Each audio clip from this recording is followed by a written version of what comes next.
It's time for Dodger Baseball. Live from Dodger Stadium, Prime Ticket presents the Dodgers as they take on the Arizona Diamondbacks. Hi, everybody, and a very pleasant Sunday to you, wherever you may be. It has finally come down to this, the last game of the year, and no matter what, the Dodgers faced with the cold prospect of finishing under 500. That's only the fourth time since they've been out here that they've had a losing record, and a losing record it is. Today, we'll not only be saying goodbye to a lot of people, like Joe Torre, we will also be checking the big ball games going on, Atlanta and Philadelphia, and up north, San Diego and San Francisco, and that has to be a heart clutcher if there ever was one. Matt Latos up there going up against Jonathan Sanchez. Down here, Rodrigo Lopez going up against Ted Lilly. We'll get to the ball game. We'll have it all for you coming up right after this.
Fastest growing car company in America, Hyundai. By Shakey's. What's the distance from home plate to the pitcher's mound?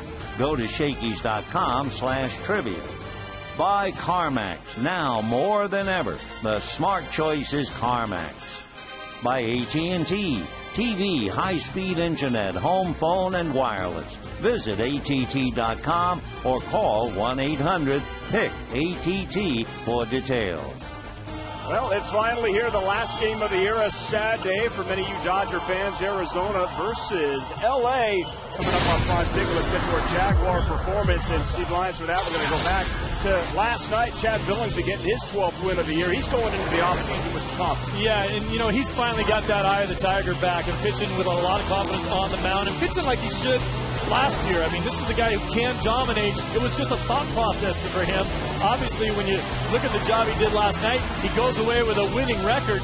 And now the Dodgers have a great start to next year as far as the front of the rotation. So you have Kershaw and Billingsley at the front of the rotation. Maybe if you re-sign guys like Padilla or Lilly, then Ned Colletti, if he just goes out and looks for maybe a number 2 or number 3 starter, he doesn't have to go out and look for a front line, top of the rotation starter to make this a pretty good rotation next year. Kershaw 1, Billingsley 2, or does it even matter in this day and age? You know, I think Kershaw's number 1 right now, but Billingsley, I think those two guys will have a fun time fighting it out between each other for the entire season. Competition on your team is a great thing. All right, well, he had the eye of the Jaguar, perhaps. Yeah, very nice, very nice. The last game of, well, his career here in L.A., Joe Torre. And we have him mic'd up, so it's going to be an interesting afternoon of baseball. Enjoy it. We'll see you in the postgame. Vince Scully has the call coming up.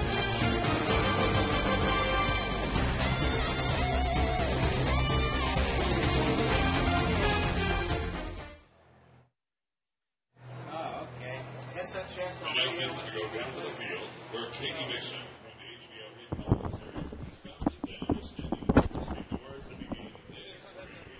Hello, hello. Let me see who's bringing up the lineup cards.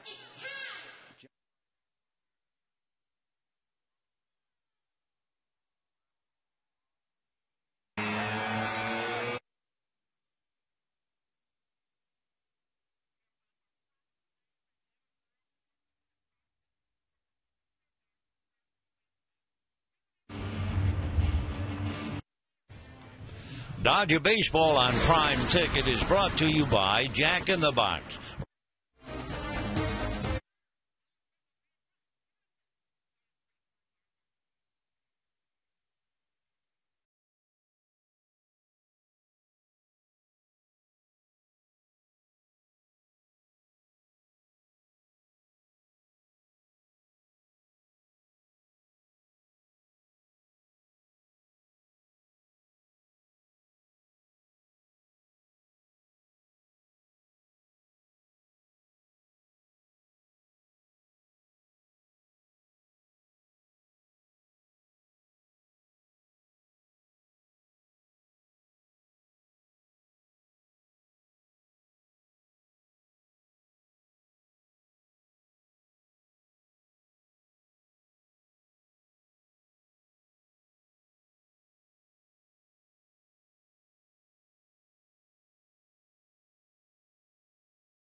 Jack in the Box.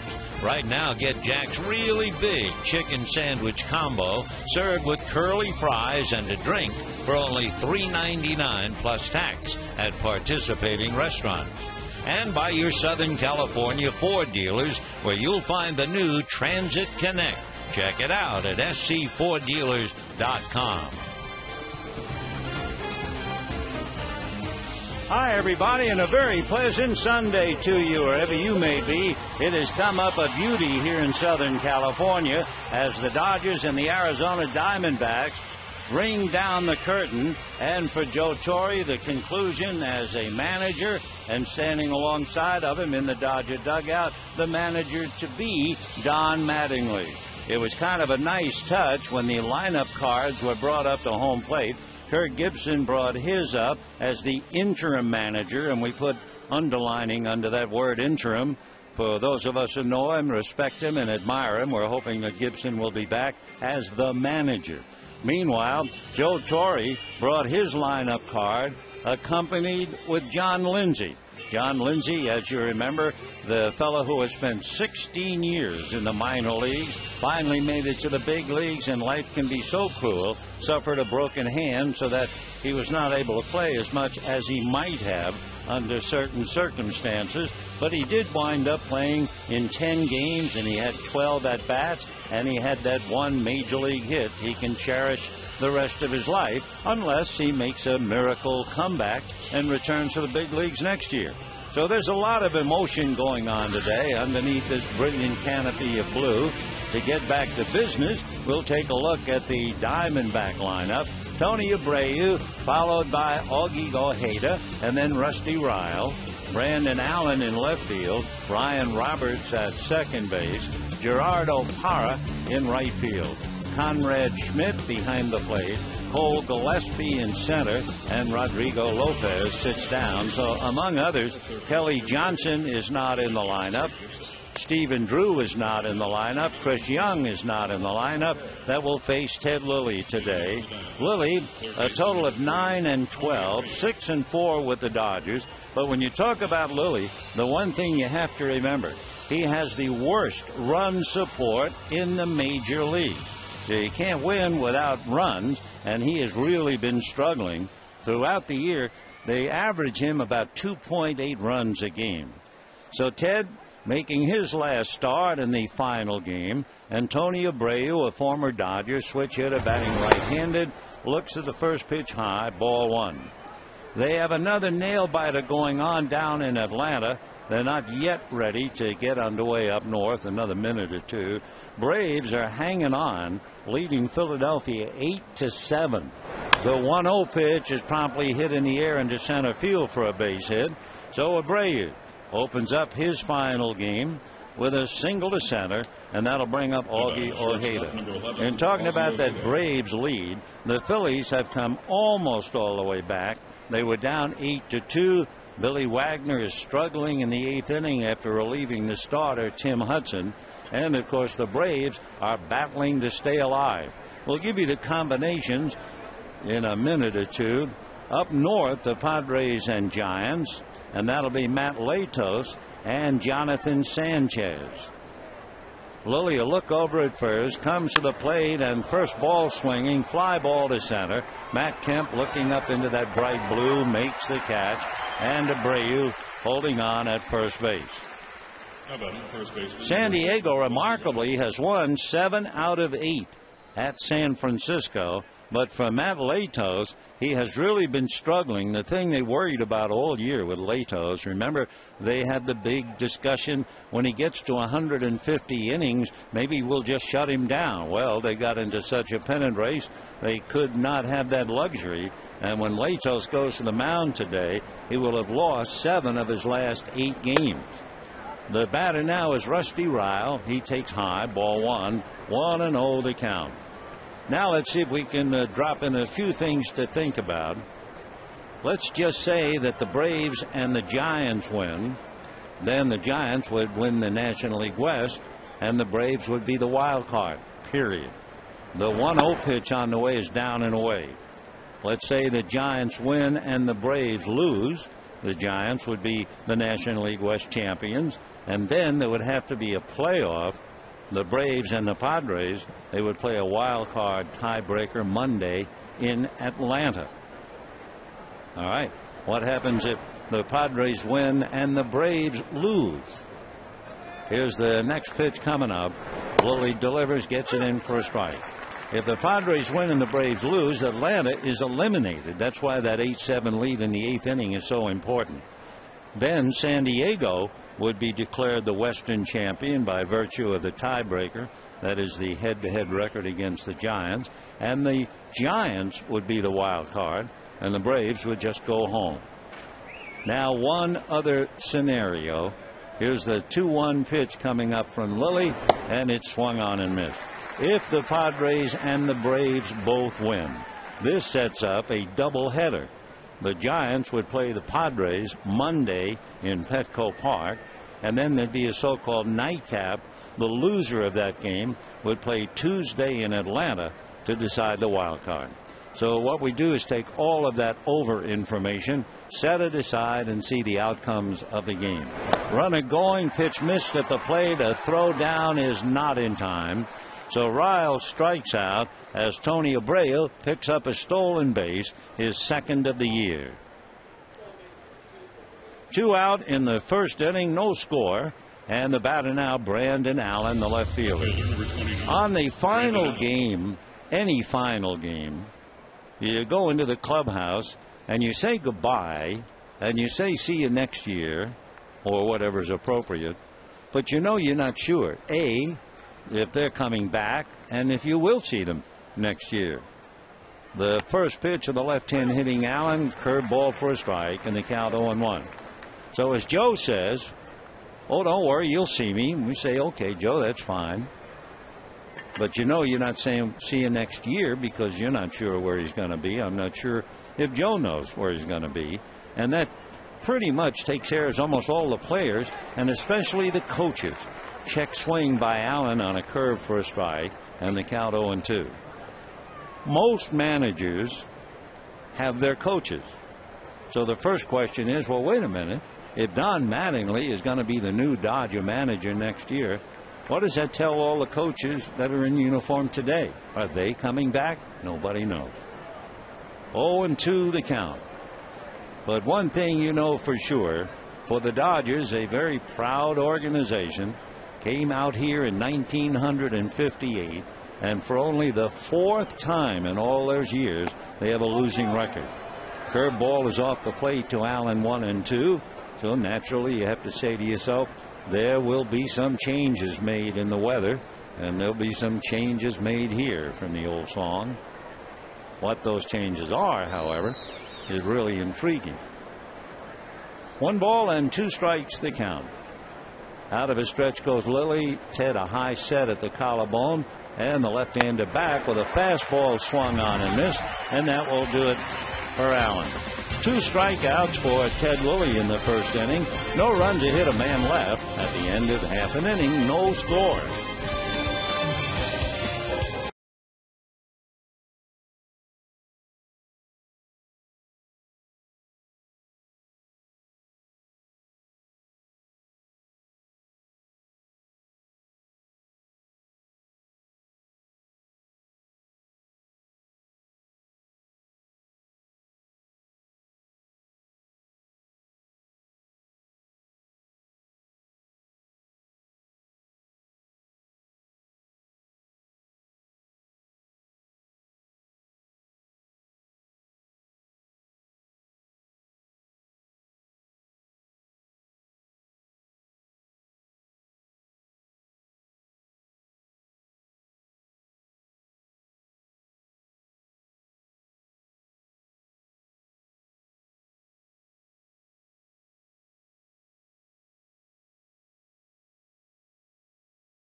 Rafael Furcal will start it off.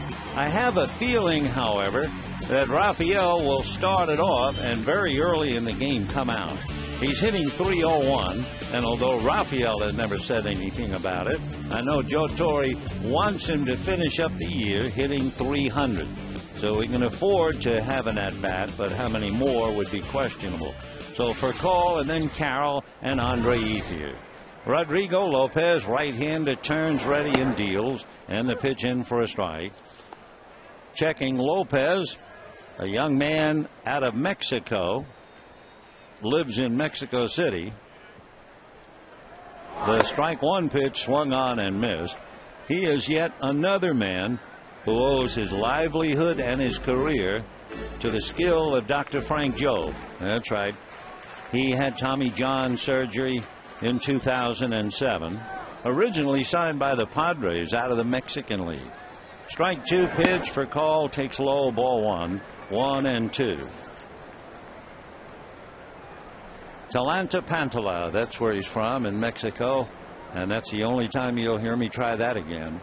Here's the 1-2 pitch on the way to Furcal, swung on, fouled away, and Rafael is still there. For Rodrigo Lopez, he's 35, will be in the middle of December. 6'1", 190. His dad played soccer just below professional ranks in Mexico. Meanwhile, Furcal swings and misses, and down he goes. And of course, you wouldn't expect much from him anyway offensively because he just hasn't played. So Furcal strikes out. I have a feeling, and it's always nice when they do it, I have a feeling that some of these players in the starting lineup, when they take the field defensively, will then be lifted. As you see Joe Torre putting his arm around Furcal, and I'm sure he's saying, I'm not going to let you have another at bat. Here's Jamie Carroll. He takes high, ball one, 1 ball and no strikes. And everybody, Bob Schaefer comes over to give Rafael a hug. Matt Kemp does the same. They love him, that shortstop. The pitch in for a strike. For Furcal, he wound up by having an at bat, appearing in 97 games. But of course, the Dodgers lost him for so many, and that was a huge deficit to overcome.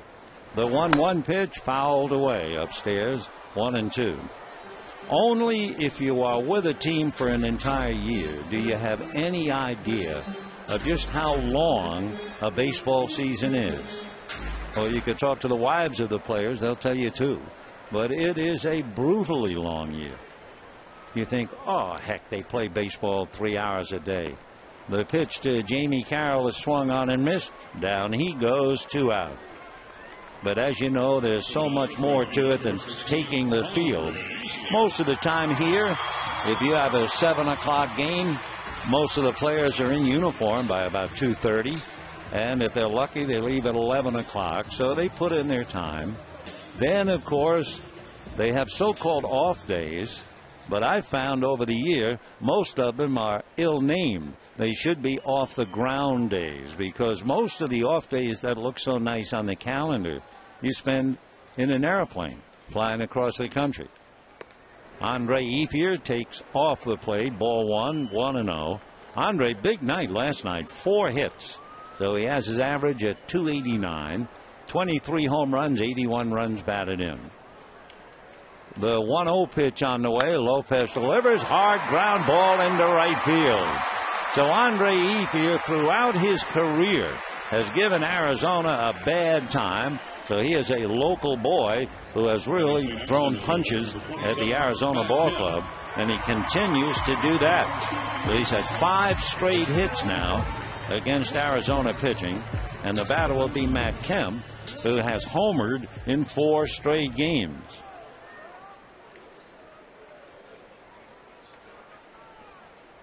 So Matt checking in with a runner at first, 2 out, first inning, no score. Lopez at the belt. Rodrigo over the top, fires and misses, 1 ball and no strikes.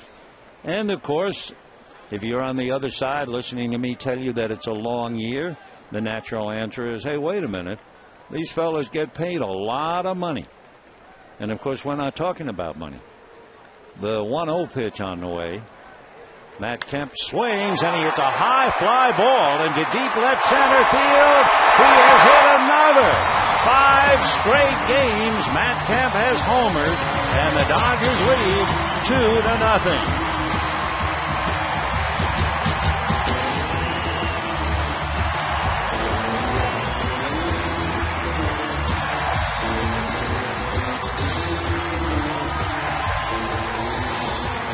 What a way for Matt Kemp to finish up a year. Got a high breaking ball out over the plate, and he certainly knew what to do with it. He has now had 28 home runs, 89 runs batted in. So he is the leader on the club in both home runs and RBI. The one man who has a chance to catch him or even pass him today in RBIs, James Loney, is at the plate. He has 88 runs batted in. And James takes low, ball 1. So a remarkable turn of events for Matt Kemp. Home runs in 5 straight games. 1 ball and no strikes the count. Lopez into the windup. His 1-0 pitch runs inside, ball 2. For Lopez, it's not his first trip to the rodeo. That's the 37th home run he's allowed this year. 37th. Now the 2-0 pitch on the way, and that misses, ball 3. So the Dodgers leading 2-0. Loney at the plate, Blake on deck. Lopez turns, ready. The 3-0 pitch. James takes low, ball 4. And Casey Blake has a shot. So Lopez started off in fine style. He struck out for Colin Carroll, but then Ethier got his 5th consecutive hit, and Kemp topped that with his 5th straight home run. 5 games in a row. So 2-0 Dodgers, first inning. Lopez delivers, and that's fouled away. No balls and 1 strike to Casey Blake, hitting .248, 17 home runs, 64 runs batted in. And waiting on deck, Brad Osmus playing his final game. Lopez at the belt. Strike 1 pitch coming up. And Rodrigo delivers good fastball foul back. That got a little bit of Konrad Schmidt. And the catcher trying to walk it off. The umpire walks the ball halfway out to the mound, really to give Conrad Schmidt a chance to recover. And the next thing the umpire does, this is all traditional, is clean off home plate. And by the time the plate umpire, Alfonso Marquez, has consumed a couple of seconds, Conrad Schmidt hopefully has caught his breath and goes back to work. Marquez, by the way, has been umpiring over 11 years, and he was born in Mexico. Here's the strike 2 pitch coming up to Casey Blake. Lopez delivers, foul back.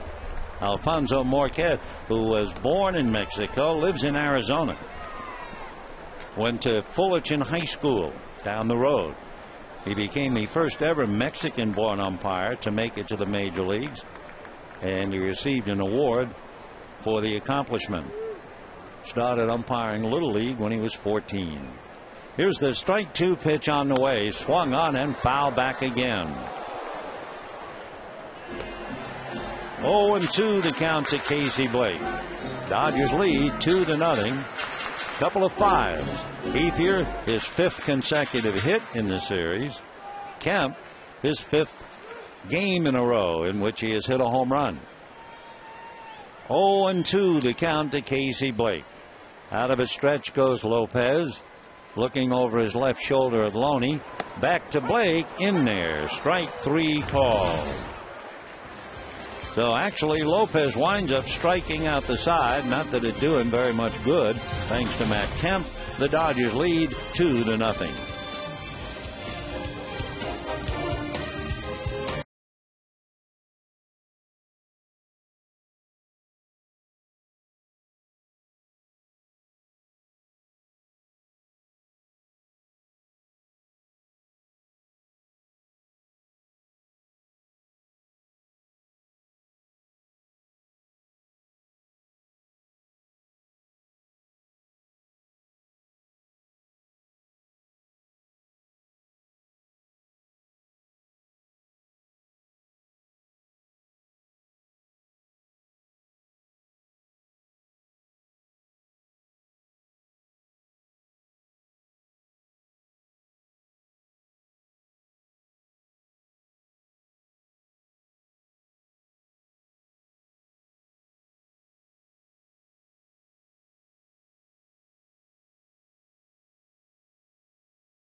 To nothing, and I am so disappointed.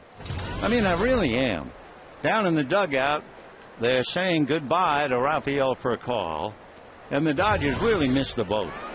The first pitch in for a strike. All they had to do was have the 9 men take the field, and then have Ryan Theriot come out to take over second base, have Jamie Carroll walk over to play short, and have Rafael Furcal walk off the field for the last time, and let this crowd salute him. Say so long, thanks so much, hope you get over your injuries, see you next year. Nope. They made the switch quietly, routinely, with a big yawn in the Dodger dugout, and I'm disappointed. Here's the strike 2 pitch, swung on, ground ball up along third.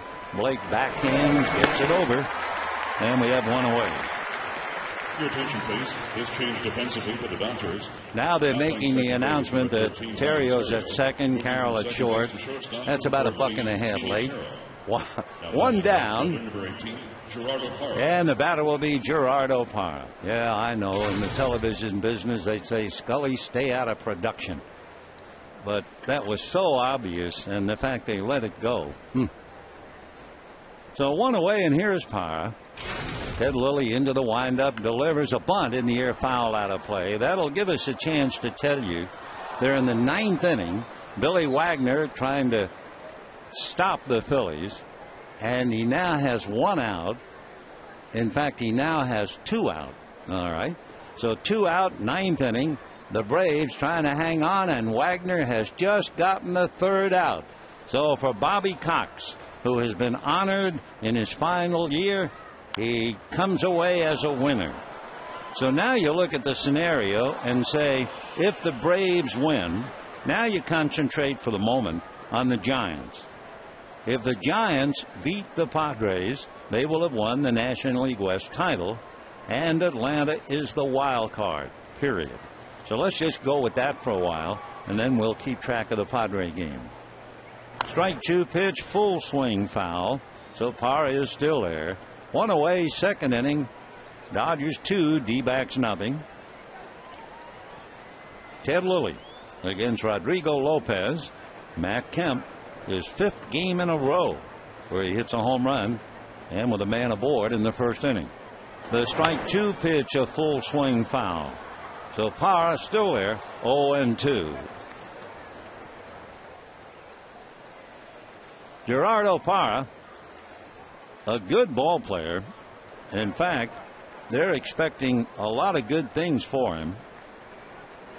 He's an even 6, 195. Lilly's off-speed pitch, a one-hopper off the glove of Theriot, and on out into right field. Ryan, it was going to short hop him, so the ground ball ate him up, and we'll see how they rule it. And it's a base hit. So a single for Parra off the glove of Theriot with 1 out, and Konrad Schmidt coming up. Konrad Schmidt played in the first game of the series and singled his very first at bat. That was his first major league hit, and it came against John Eli in the 2nd inning. So Konrad, an open stance, right-hand batter, and the first pitch to him is taken for a strike. To define an open stance, being a right-handed batter, his right foot is on the back line, but his left foot and left leg swung way over towards third base. And then as the pitch is delivered, he'll swing that leg right back in and be ready to swing. So 0-1 the count.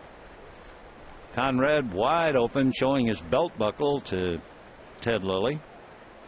And the strike 1 pitch on the way. Big curveball, but misses. 1 ball and 1 strike. So the Braves, the Atlanta Braves, have defeated Philadelphia. In the final standings, it will be written that Atlanta finished 6 games back of Philadelphia in the East. But more importantly, they are now, for the moment, half a game ahead of San Diego in the wild card. The 1-1 pitch is a throw to first. Parra back on the bag. 2-0 Dodgers, 2nd inning.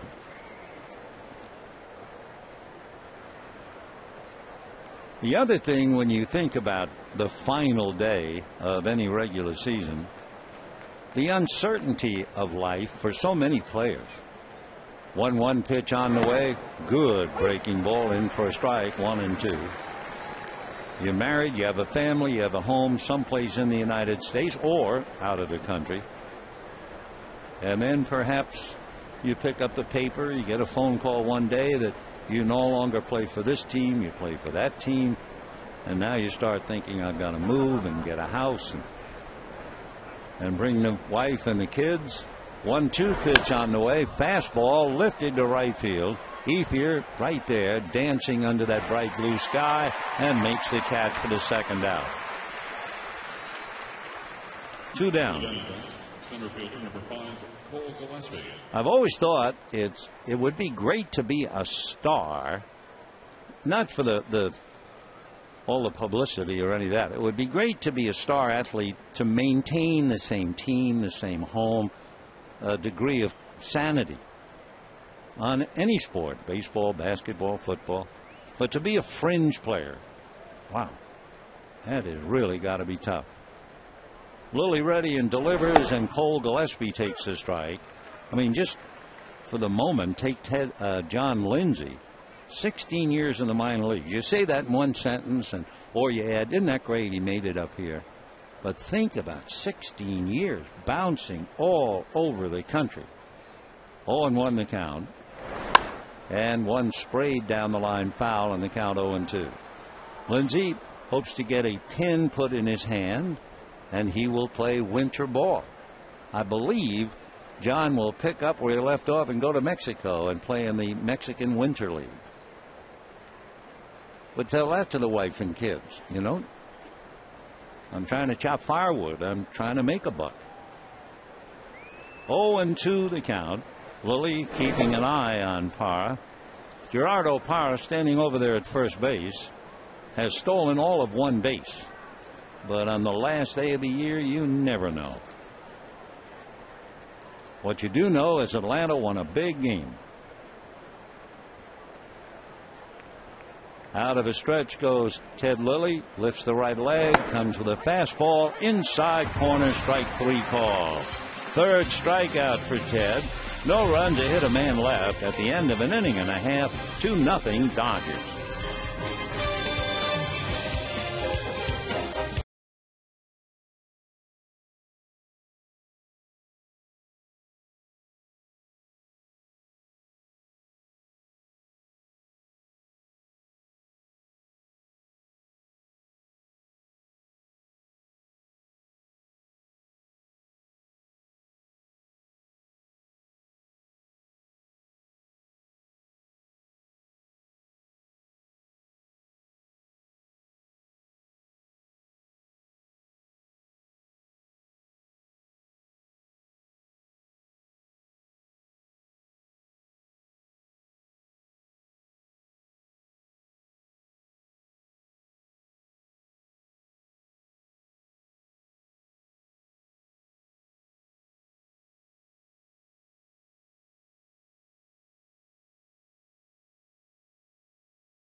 Do you mind if we turn back the clock a little bit?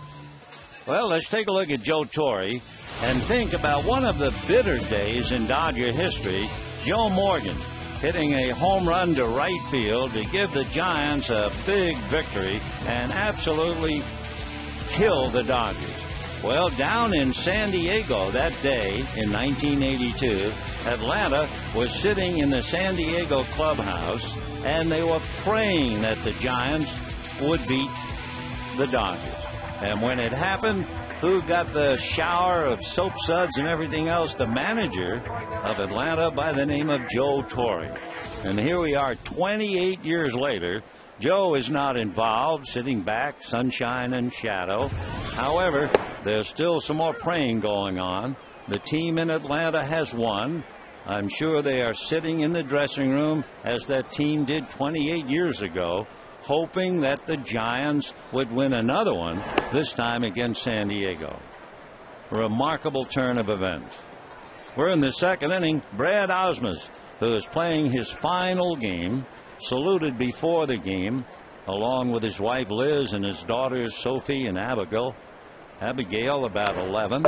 Brad fouls it back and the count stays 0-2. Ausmus has been blessed.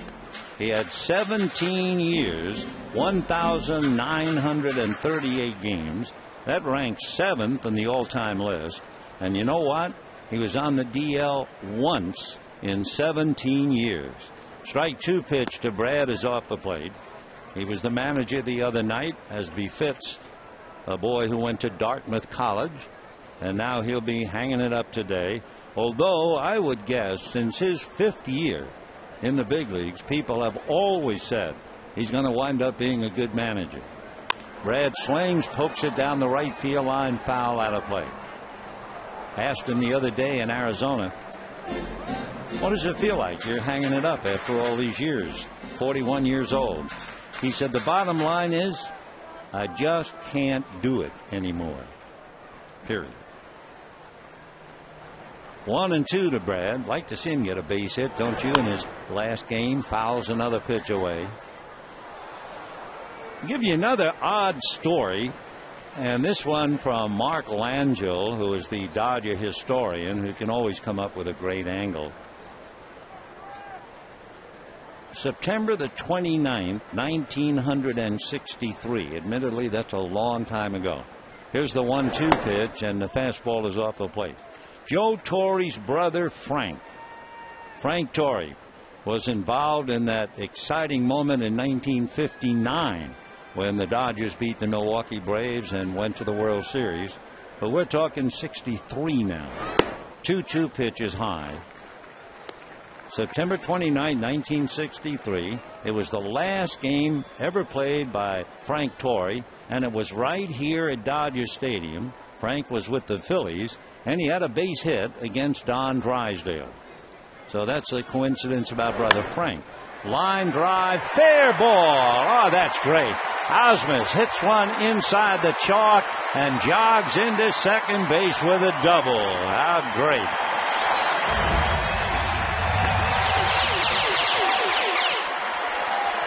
The Dodgers, I think, will ask for the ball, and they get it, and it's now on its way to the dugout. And that will go in the Ausmus paraphernalia cabinet. Just yet another memory. Oh, that's a great way to finish up. And you can say that in a meaningless game like this one. So now here's Reed Johnson and Ted Lilly. Where were we? Oh, yeah. We were talking about Joe's brother Frank, who played his last game at Dodger Stadium in 1963. Brother Joe played his first game at Dodger Stadium in the year of 1962, the year before his brother hung it up. And of course, 62, it would be the second series to be played at Dodger Stadium. The ballpark was opened by the Cincinnati Reds. And true to form, Dodgers lost opening day. So the Torres have hung it up here in this ballpark. The 1-0 pitch is high, ball 2. That is a stretch, isn't it? The Dodger Stadium would say goodbye to Frank as a player and say goodbye to Joe as a manager. And one other interesting thing we mentioned about Frank, Joe, like his brother, also had one hit against Don Drysdale. God rest his soul. 2-0 the count to Reed Johnson. Here comes Lopez, hits the inside corner. And a 2-ball, 1-strike count to Reed. And then Ted Lilly on deck. Dodgers lead 2-0. Now what's going on up north? I mean, we can talk about all the stuff here, but it is no score in the third inning. And that's the left-hander, Jonathan Sanchez, and the right-hander, Matt Latos. So we'll really keep an eye on that game and keep you up to date as best we can. Here's the 2-1 pitch to Reed Johnson. Good curveball in for a strike. Reed quit. It looked like it was going to be up around his eyes, and Lopez broke off a dandy.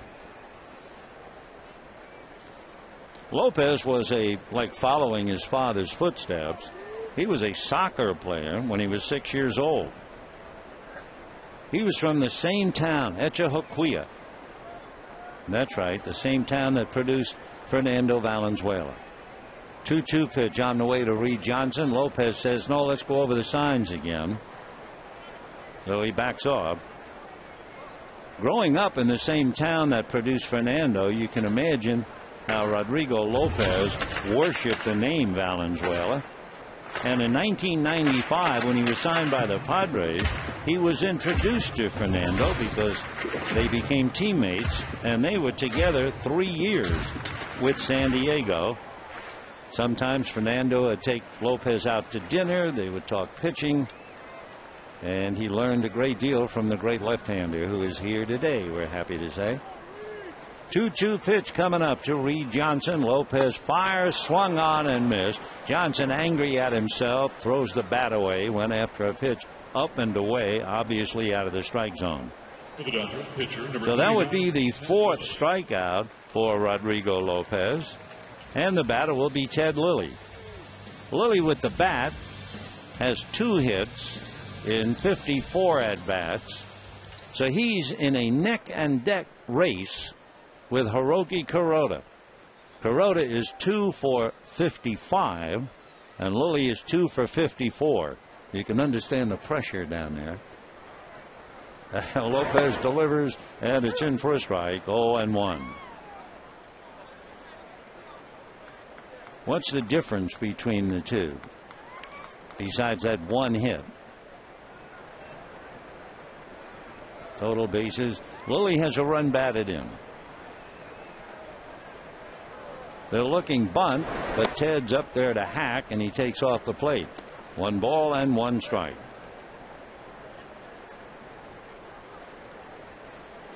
Lilly now wants to talk to Larry Bowa. That would be something to bring up. You mean to tell me on the final game of the season, I have to go down and talk to the third base coach to get a sign as to whether I'm hitting or bunting? Wow. 1-1 to count. Lilly back up to the plate. The corners are up for Arizona, looking bunt. Lopez at the belt. Rodrigo ready. And the 1-1 pitch, he's going to bunt and instead takes high. Ball 2. 2-1. Up north in the 3rd inning, no score. We know Miguel Tejada is at the plate. And that reminds me, Lilly now trying to bunt. Tejada bunted the other day to sacrifice 2 runners, and they both scored because of the bunt setup.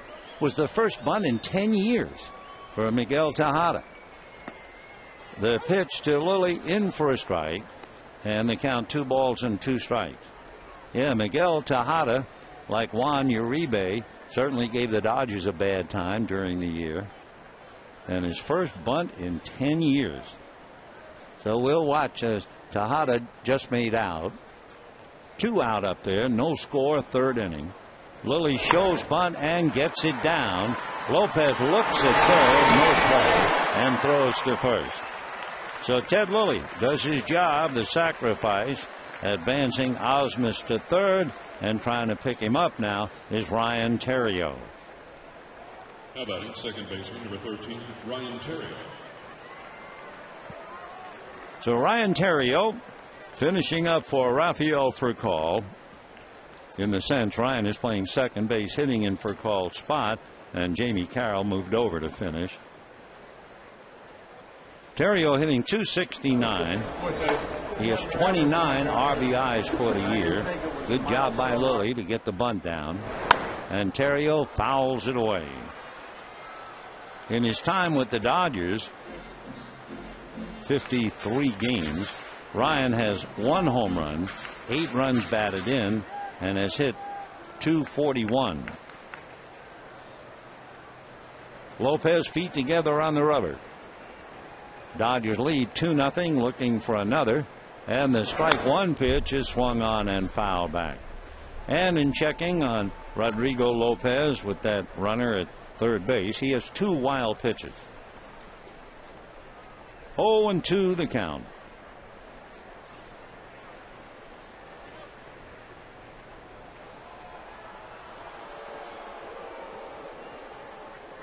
Lopez just taking a long time looking into Konrad Schmidt. Now his strike 2 pitch on the way. Terrio takes strike 3 called. 5 strikeouts for Rodrigo Lopez. The Dodgers leave Osmus at third, and at the end of 2, it's 2-0 Dodgers.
The pitcher at the plate. We're going to try and watch the television screen. The Padres and the Giants, no score. Top of the 3rd inning. The Padres have runners at first and third with 2 out. Ryan Ludwig is the batter. The count is no balls, 2 strikes, and Ludwig has fouled a pitch off. Meanwhile, a strike to Rodrigo Lopez here. 0-1 the count. So the Dodgers leading 2-0 in the top of the 3rd. And the Padres trying to get on the board against the left-hander, Jonathan Sanchez, who has the nickname up there. They call him the Prophet. Lopez down here swings and misses, and Ludwig up there in a sea of orange and black. The strike 2 pitch is swung on and missed. Ludwig strikes out. Padres leave runners at first and third, and Rodrigo Lopez fouls a pitch off. Got it all? Good. 2-0 Dodgers 3rd inning. You know, she's very subtle. Bless her heart. Nancy B. Heffley comes up with the best songs without any introduction. She just lays them out there. The pitch to Lopez, strike 3. The 1 away. The thing about Nancy B., for instance, she just played a song which is so good for the last day of the baseball season. Picture in your mind the movie Gigi. Remember the movie? And do you remember Hermione Gingold and Maurice Chevalier? Do you remember? Think. An older couple. And they start talking about when they first met. The pitch to Abreu in for a strike. And every time she would say a statement or he would say it, she would correct him. Always just missed a little bit. And then he would always say after she corrects him, "Oh, yes, I remember it well. Oh, yes, I remember it well." So as we sit here for the last day in the game, it really doesn't mean anything, just a lot of fun. Oh, yes, I remember it well. 0-2 the count to Tony Abreu. Ted Lilly comes right back. Big, slow rainbow. Strike 3 call. Boy, if there isn't a pot of gold at the end of that pitch. 2 down. Say, be sure to stay connected to the Dodgers all year long. Become a citizen of Dodger Town. You can follow him on Twitter, on Facebook, or sign up for mobile alerts at Dodgers.com/connect. And stay connected this offseason. For Lilly, he has now struck out 5, and the first pitch in for a strike. It's not that bad to say striking out an Arizona player. That is not an upset, that's for sure. They came here to this game with 1,517 strikeouts. So add 5. 1,522 and counting. Somebody out there in the outfield just made a heck of a fine catch for the Padres. We'll check on it. In the bottom of the 3rd inning, it was Scott Hairston, who is playing left field, went to the track, made an over-the-shoulder catch, slammed into the wall, did a somersault, and held on to the ball.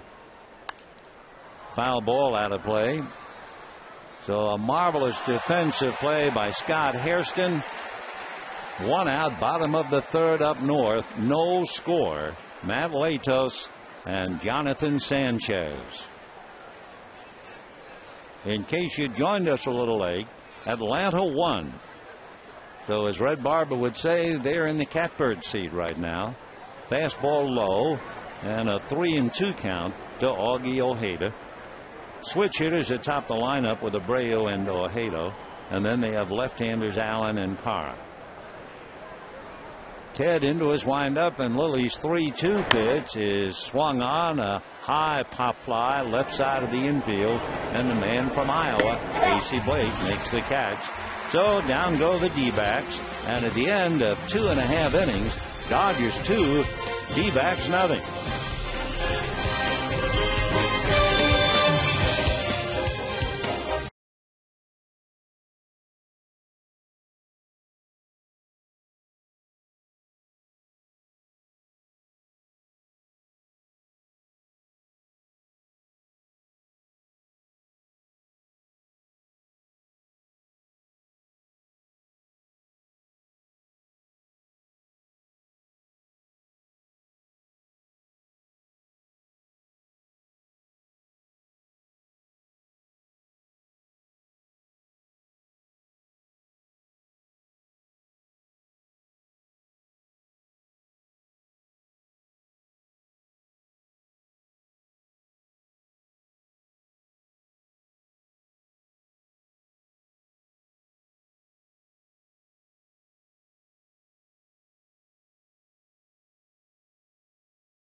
Jonathan Sanchez, the pitcher, with 1 out, tripled into the deepest wedge in right center field at AT&T Park. Adrian Torres, or Andres Torres, then they came up and struck out. So you remember the great catch by Hairston. So the Giants so far are denied. There's a runner at third with 2 out. For Sanchez, that was his first career triple. So Freddie Sanchez now up there. So Jonathan at third, Freddie at the plate. No score, bottom of the 3rd, 2 out. Latos trying to get out of a jam. And the pitch up there fouled away. here at Dodger Stadium. 1 ball and 1 strike. Jamie Carroll has a look, pays the price, and the count goes to 1-2. So if Hairston doesn't make the catch, well, then again, if Hairston did not make the catch, they might have had Torres or Sanchez sacrifice. Ground ball up the middle, and that's a base hit into center field. Scoring is Sanchez, and at AT&T Park, they're delirious as the Giants take a 1-0 lead. Meanwhile, here 1-2 the count to Jamie Carroll. Remember, the Giants have only won 1 game at home in 8 meetings with San Diego, but the Giants are on the board 1-0. Now the 1-2 pitch to the Dodgers' Jamie Carroll. That's off the plate. 2-2 the count. Bottom of the 3rd. In the first inning, Andre Ethier came up with his 5th consecutive hit in the 2 games, followed by Matt Kemp hitting a home run in his 5th consecutive game. Carroll, a high drive into right center, but it's slicing. Room service fly ball into the glove of Gerardo Parra, and we have 1 away in the 3rd. You know, the 2011 season ticket and mini plan packages, they'll be available soon, and they include new amenities, promotions, and plan options to fit your schedule and your budget. To learn more about your ticket choices in 2011, speak to a season ticket representative today. 323-224-1365. So here's Ethier. And Lopez works off the plate, ball 1. Up north, we told you about Jonathan Sanchez, a triple. Then the 1-out single by Freddie Sanchez. That made it 1-0. Now Aubrey Huff has doubled in Freddie Sanchez, and the Giants are leading San Diego 2-0. So let's get back for the moment. We mentioned if the Braves win and if the Giants win, it's all over. The Giants win the West, and Atlanta is the wild card. That would be the simplest, easiest conclusion, with a lot of broken hearts littered along the way. For Ethier, 3-0 the count. Dodgers might green light him for sure in a game like this. That doesn't mean much. 3-0 pitch, and Andre looks at ball 4. Second walk given up by Rodrigo Lopez. And the batter is Matt Kemp. A roll of drums, a blare of bugles, and we'll take a look at Matt Kemp as he got looked like a high slider, and he hit it into the pavilion in left field. 28 home runs, 5 straight games in which he has homered to tie Roy Campanella and Shawn Green at 5. Matt with 89 runs batted in, hitting .250. Kemp hits a hard ground ball to third. It gets away from Abreu. Everybody is safe. So Kemp reaches on the error, and their runners at first and second with 1 out, and the batter will be James Loney. Meanwhile, what's going on up north? It's 2-0 Giants, 2 out. You have Aubrey Huff at second base. I think that's Buster Posey up there at the plate. So Leto struggling. In fact, you look back, had it not been for that great catch by Scott Hairston, he'd have already given up at least 3. It's 2-0 Giants. It's 2-0 Dodgers here. And the batter Loney. 2 on, 1 out following the error by Tony Abreu. Lopez out of a stretch. Rodrigo looks back at second. Now comes to the plate, and it's a strike. 0-1 to count. Gee, how many times over the years have we not been doing a Dodger game while watching another game and trying to report what's going on? We were talking about 1982 because during the Dodger game early, we were watching the Braves and San Diego. 1-1. Loney walked in the first inning. Dodgers 2 runs, 3 hits. D-backs no runs, 2 hits. Lopez at the belt. Right-handed delivers. Loney takes at his feet. 2 balls and 1 strike. New ball put in play. 1 away in the third. Dodgers leading 2-0. Buster Posey grounded out. So the inning has come to an end. And the Giants lead 2-0 as they go to the 4th inning. 2-1 pitch on the way, and Loney fouls it back. So the Giants got a triple from, of all people, Jonathan Sanchez. They got a 2-out clutch single by Freddie Sanchez to score him, and then a 2-out clutch double by Aubrey Huff to score Freddie. And it is 2-0 Giants, 4th inning. 2-2 the count to James Loney. Lopez at the belt, looks back at second. 2-2 pitch on the way. Loney fouls it away.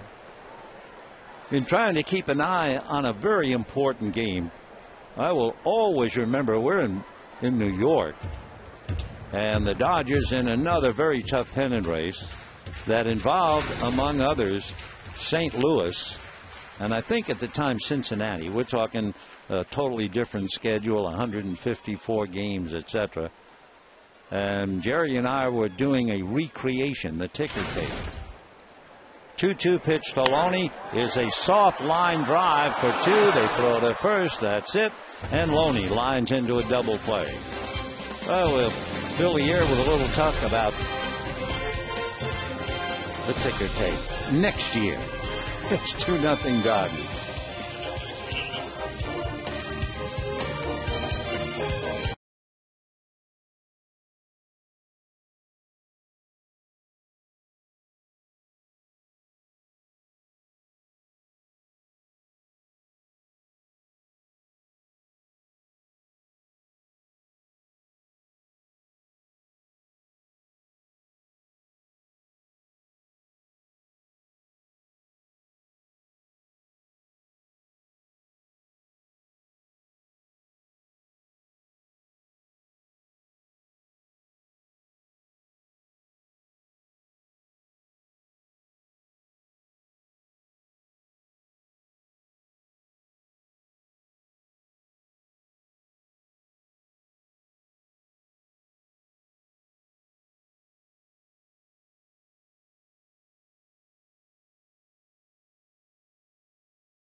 Tossing some memorable baseballs up into the crowd as we go to the 4th inning, with the Dodgers leading the D-backs 2-0, trying to finish up by beating Arizona 13 of the 18 meetings.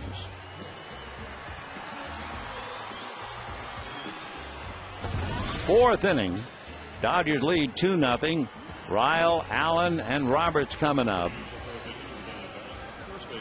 Up north, Giants 2, Padres nothing. 4th inning.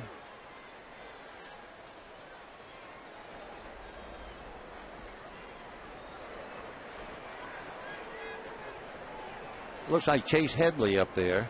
We'll double check. 1 ball and no strikes the count.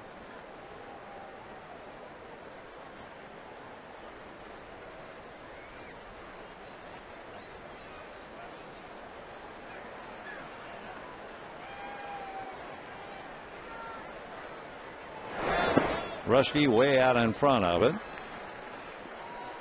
1 ball and 1 strike. Last year, you only bring it up, one of those, oh yes, I remember it well.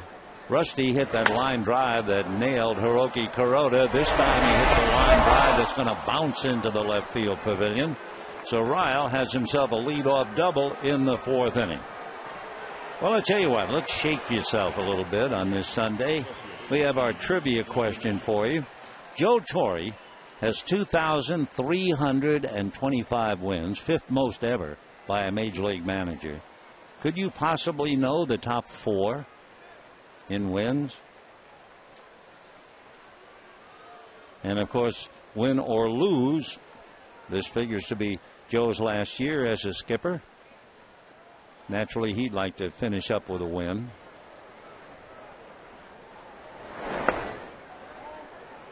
One ball and no strikes to Brandon Allen.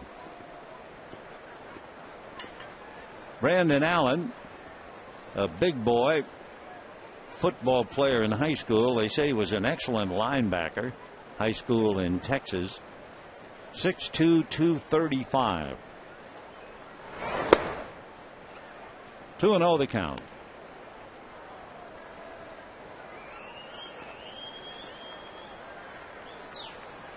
Up in AT&T Park, the Giant fans waving orange towels. Giants are leading 2-0 behind Jonathan Sanchez. Sanchez, by the way, 0-3 against San Diego. But it was his triple that ignited the inning. Of all people, the pitcher gets a triple, and the Giants wind up with 2. That's in there. 3-1.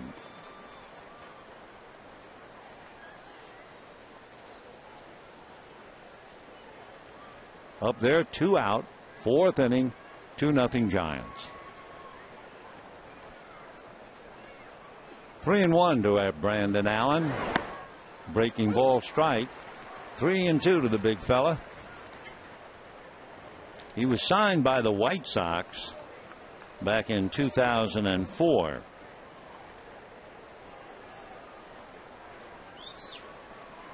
Tony Pena went from Arizona to Chicago, and that brought Allen over here. 3-2 to Brandon.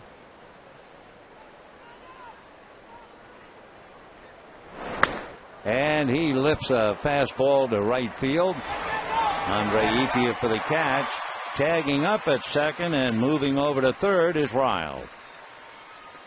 So Allen, a long fly ball to right. And with 1 out, runner at third, Ryan Roberts and Gerardo Parra trying to get him home. So Allen gets 5 for at least moving the man along. Roberts grounded to third in the 2nd inning. Ryan Roberts, another Texan. He's from Fort Worth and lives in North Richland Hills in Texas. He was signed by the Blue Jays 7 years ago out of the University of Texas, Arlington. Made it to the Blue Jays 4 years ago.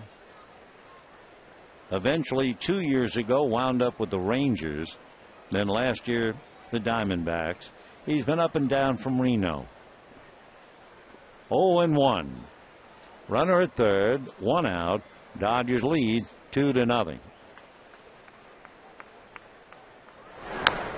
Fouled up along the line for Lilly with a runner at third base, as we always do. He has 2 wild pitches.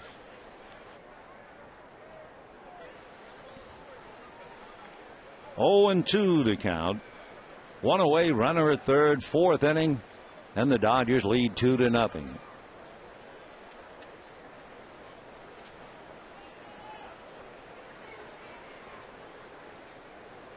No balls, 2 strikes. Going after a fastball, comes up empty. First base not occupied, so they have to get the out there.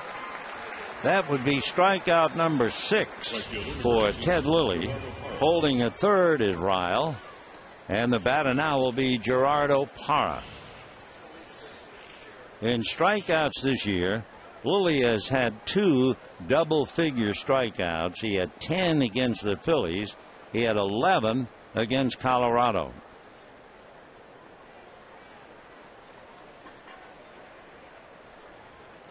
Parra, a single off the glove of Ryan Theriot in the second inning. And a strike.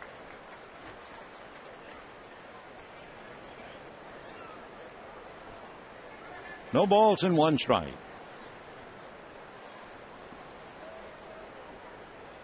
Ryle walking down the line from third. Strike one pitch. Foul back, 0-2.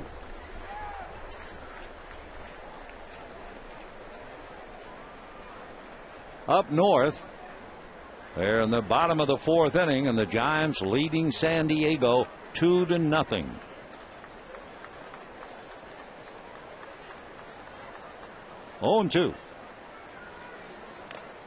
In that Giant game, Jonathan Sanchez, after Scott Hairston made a circus catch in left field, then Jonathan Sanchez, the pitcher, hit a triple. Then Torres came up and struck out, but Freddie Sanchez got a base hit up the middle to score Jonathan Sanchez. Giants led 1-0. Aubrey Huff followed with a double to score Freddie Sanchez, and the Giants lead 2-0 as Posey grounded out. So that's the story thus far. Padres had runners at first and third early, but Ryan Ludwig made out. There's a base hit to left field by Parra that will cash in Ryle, and it's 2-1 Dodgers. So Gerardo Parra 2 for 2. Conrad Schmidt, the catcher, will be coming up.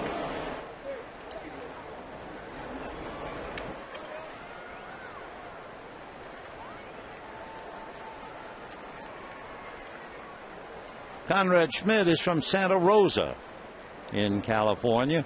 Went to the University of Nevada, Reno. He was originally signed by Milwaukee.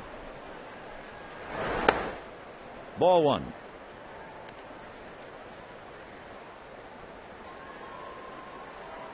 In the bottom of the fourth inning, nobody out. Giants lead 2-0. Pat Burrell has singled.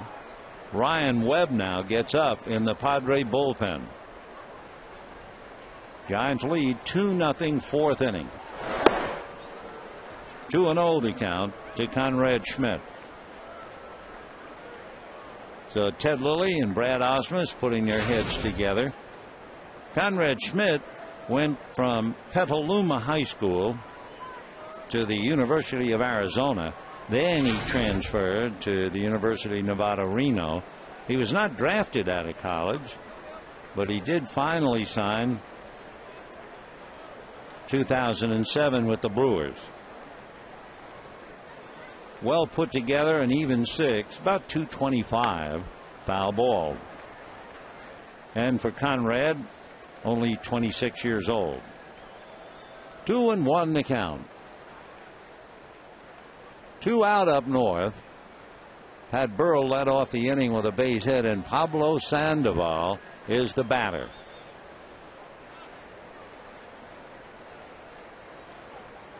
Top of the fourth here. Ryle doubled. 2 out single by Parra picked him up. And there goes Parra on a foul ball. He had a good jump on Lilly. 2-2 the count.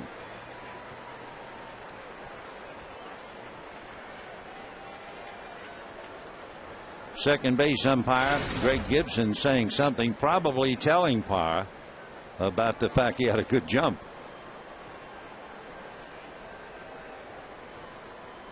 Gerardo 1 for 1. Chris Young has 28 out of 35. He's the big man. Kelly Johnson has stolen 13 out of 20. Cole Gillespie has stolen 10 out of 15. Justin Upton, when he's healthy, has stolen 18 out of 26. Those are the boys who do the running for Arizona. Ground ball hard. Carroll is up with it. The long throw in time, and that's that. 1 run, 2 hits, 1 left at the end of 3 1/2, 2-1 Dodgers.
You know, the only thing that get in your way is something that you don't plan on, but just keep what you're doing going. Thanks, sir. You're special right now, and I can't wait.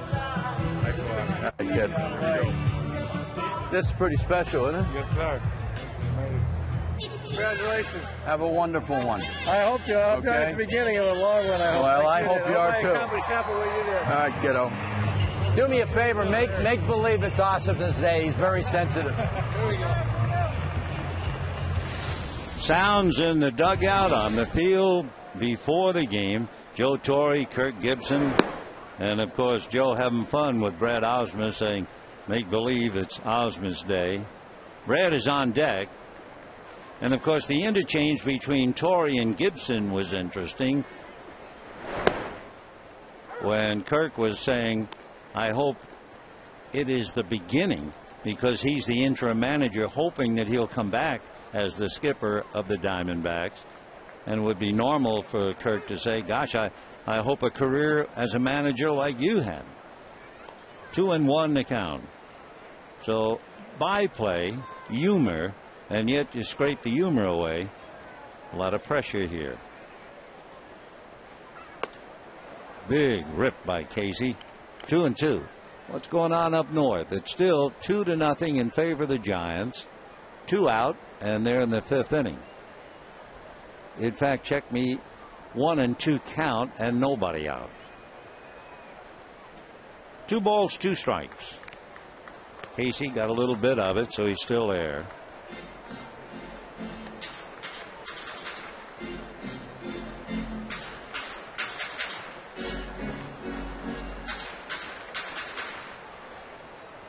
Dodgers scored 2 in the 1st inning. Ethier singled and Kemp homered. Casey pops it foul off first base. And Lyle makes the catch. Brad Ausmus was saluted before the game, and we like to show that to you. Brad, along with his wife Liz and his daughters Sophie and Abigail. A much loved player, a much respected player, and most of us feel we are not saying goodbye to Ausmus except as a player. And here he is at the plate. Brad Ausmus had a career of 17 years in the big leagues. It all began at Wrigley Field, Chicago, July the 28th, 1993. He was wearing the uniform of the San Diego Padres. That was his first major league game. And in that game, Ausmus went 1 for 3 plus a walk. It was a nice way to start.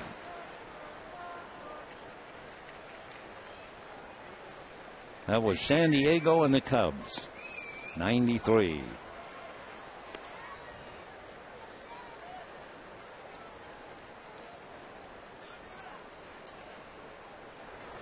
The managers in that game, the manager for the Cubs, former Dodger Jim Lefevre, and the manager of the Padres, who to this day is the manager of the Washington Nationals and at one time was a coach for the Dodgers, that was Jim Riggleman.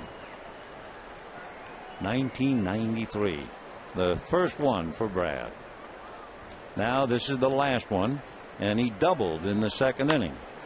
Hits one in the air, foul down the line, back into the crowd.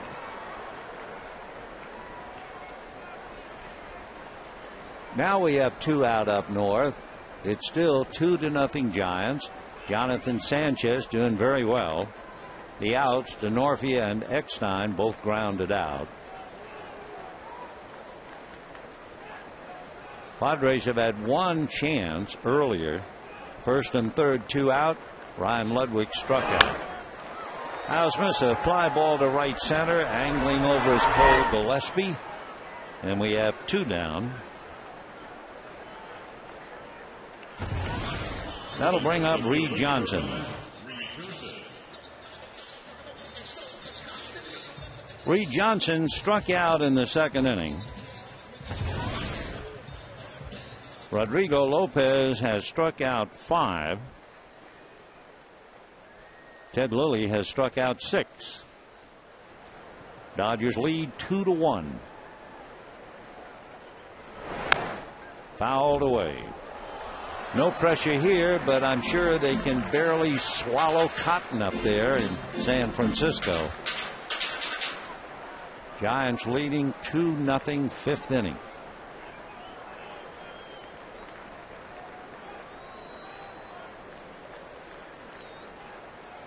Oh and 1. Reed hacks that foul. No balls, 2 strikes. Miguel Tejada has just grounded out. Jonathan Sanchez not only has a triple that ignited the 2-run inning, he has a 2-hitter going against San Diego through 5 innings. Johnson fooled, down he goes. Similar pitch got him back in the second inning. So the Dodgers go in order, and at the end of 4 lead 2-1.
CarMax, now more than ever, the smart choice is CarMax. And by Toyota. Get a great deal on Toyota's full line of hybrid and fuel-efficient vehicles at your Toyota dealer today. Fifth inning here at Dodger Stadium, 2-1 in favor of the Dodgers. Cole Gillespie, Rodrigo Lopez, and Tony Abreu now against Ted Lilly. Ball one. Gillespie struck out in the second inning. Lilly has struck out a half a dozen.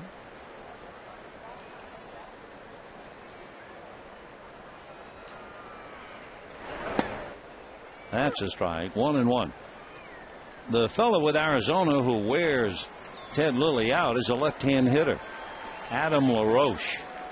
LaRoche is hitting .444 against Ted, and he's not in the starting lineup. 8 for 18 and 3 home runs. Of course, Adam resting can be sitting on his laurels today. 25 home runs and 100 runs batted in.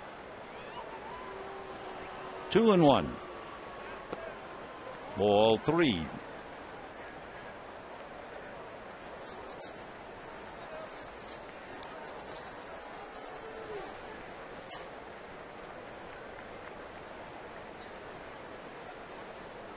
Dodgers lead 2-1 in the fifth. And that's a walk. So the tying run is aboard with Cole Gillespie and Lopez coming up. Let's go back to the answer to the trivia question about managerial victories. Who are the top four?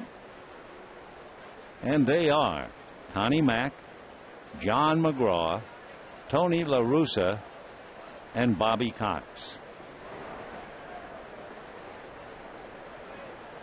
I'll always remember the first exhibition game that we broadcast, the sacrifice, moving Cole to second base.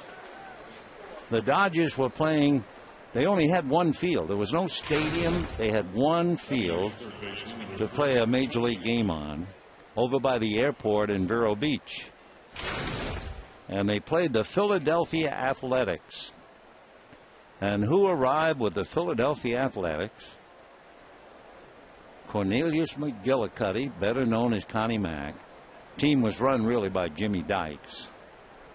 But I was overwhelmed to meet Connie Mack.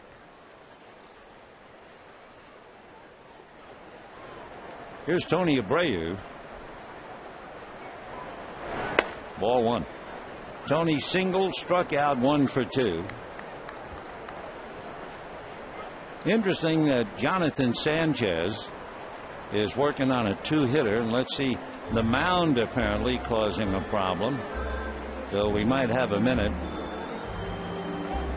Kenny Howell comes out of the dugout to inquire with the umpire what's the problem. It was Lilly who was dissatisfied, so they'll have to work that out for a minute. So we have a moment to visit and tell you that today Jonathan Sanchez, who is 0-3 against the Padres, pitching the game of his life, and he's leading 2-0 in the fifth inning. And it was Jonathan Sanchez who tripled that started the 2-run inning.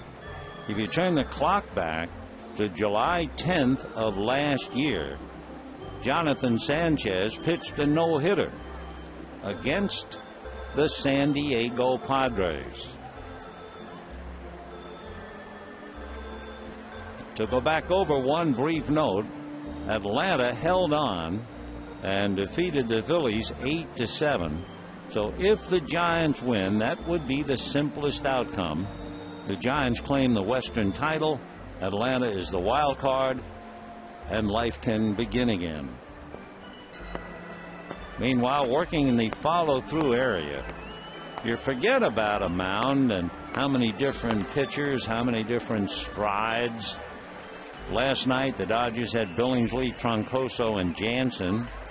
Joe Saunders and big right-hander Aaron Heilman. So for Lilly, he's going to long toss a little from behind the mound. Seen him do this once in a blue moon, just a couple of times. Now he'll take a practice toss. It's exactly where his right foot lands that he needed to be filled in. 1 ball and no strikes the count to Tony Abreu. The tying run, Gillespie at second base, 1 away. Augie Ojeda on deck. Adrian Gonzalez is at the plate, 6th inning, up there at AT&T Park. Gonzalez did have a big 3-run home run, but his shoulders bothered him, and there goes Gillespie to third. So he just lifted Ted Lilly's wallet. I think Brad Osmus saying something to the plate umpire about Alfonso Marquez, about Abreu, as to whether Tony Abreu interfered or blocked. But of course Tony's entitled to the batter's box. Here's the call.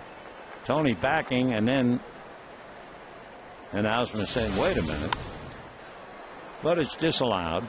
1-2 the count to Abreu. With 1 out, the Dodgers play the infield out.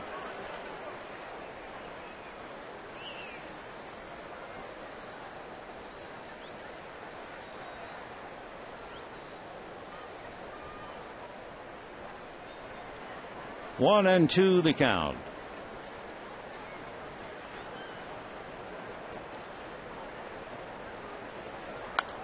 Fouled away.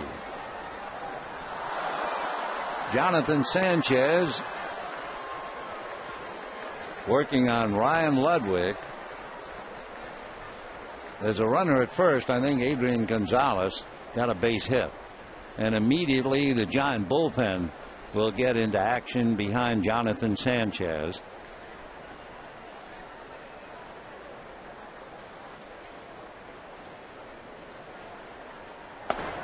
Off the plate, 2-2 the count.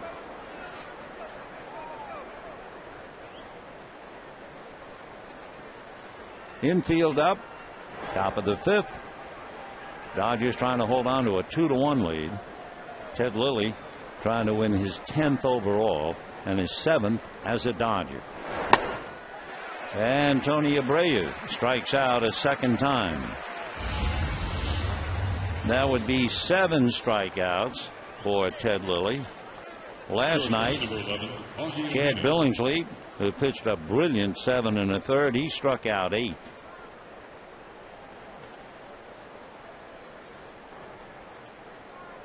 Augie Ojeda, switch hitter, batting right-handed, fly to center, popped up to third. Augie hitting 195. Talking about that 195, it reminds you there's something that has happened this year. I do not believe it ever happened before, and it involves Mark Reynolds, the third baseman for Arizona. Fouled away. Reynolds does 2 things. He has power. He hit 32 home runs, 85 runs batted in, and he's a very good fielding third baseman. But there is one huge flaw in Mark Reynolds. He has struck out 211 times this year, which is an improvement. He struck out 223 times last year. But here is the point. Mark Reynolds could very well be the first man to ever play this game whose strikeouts are more than his batting average. 211 strikeouts and a 198 batting average. Ground ball to his left. Carroll up with it to get him. Ojeda can't come up with a hit. They leave Gillespie. And at the end of 4 1/2, it's still 2-1 Dodgers.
gasoline. We're on the driver's side. Dodgers leading 2-1. Ted Lilly will start it off in the bottom of the 5th inning. Then Ryan Theriot and Jamie Carroll. But far more importantly is what's going on up north. Ryan Ludwig opened up the inning with a walk. Adrian Gonzalez had singled. So Ludwig hit it after Gonzalez.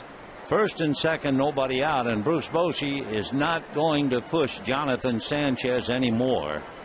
He is going to the bullpen. Santiago Casilla, who throws very, very hard in the very high 90s, has been called in from the bullpen. So the Padres have their second rally of the day. They're losing 2-0. They had first and third and 2 out earlier. They have Yorba Torrealba, who hits a ground ball to third, and the Giants turn it, I think, into a double play. Yep, the ground ball to third. Stepped on the bag, Sandoval did, through to second. So Torrealba is stopped by Casilla. And now 2 out. Casilla comes in and doing what he does so well, throwing very, very hard. So the Giants might have dodged a bullet here. And there's ball 4 to Ted Lilly. Lopez has struck out 6. He has walked 3, and Ryan Theriot the batter.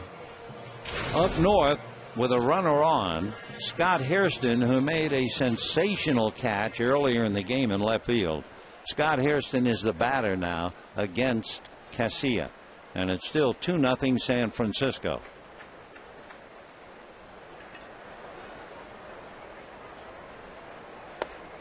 Ball 1.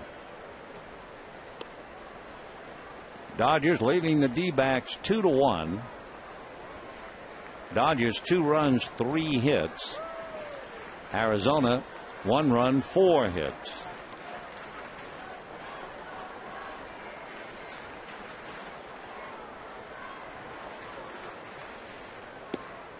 Breaking ball missed, ball 2.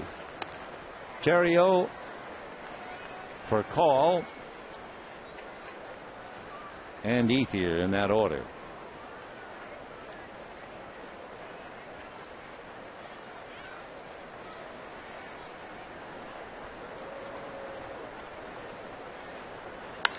And a high fly ball to center.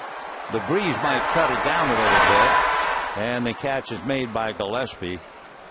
Just as Theriot made contact, the flags in dead center were right angles to the pole. So that probably cut the flight of the ball down. It was just a gust, but it just happened. As soon as it went, so did the breeze come up. 1 away. Jamie Carroll has struck out, flied to right, and then Andre Ethier on deck. Dodgers trying to add to a 2-1 lead. Ted Lilly at first base with his walk. And the strike.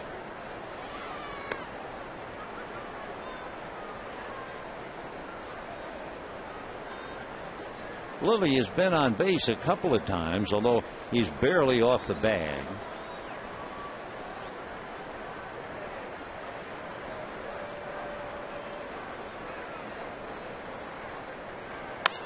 And sprayed foul out of play. Lilly not only has a total of 2 hits. For a pitcher, he's also walked 3 times. And Lilly has also been hit once.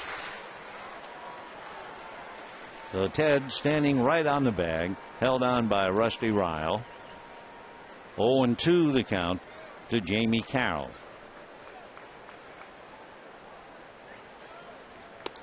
One and 2. Well, Casilla came in with 2 on and nobody out. Got the double play. Got Scott Hairston on a nice play by Juan Uribe to get a force. And the Giants are out of the jam and still lead the Padres 2-0. Line drive knocked down by Rodriguez, and he gets Jamie at first base. So Carroll losing a base hit. Good play by Rodrigo Lopez. Down to second goes Ted Lilly. And the batter will be Andre Ethier. When the D-backs come up in the 6th inning, they'll have Ryle, Allen, and Roberts.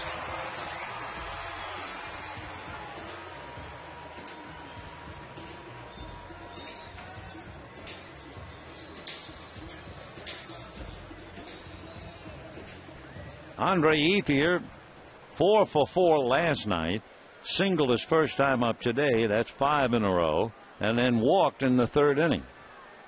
So he's been on base 6 consecutive times against Arizona pitching.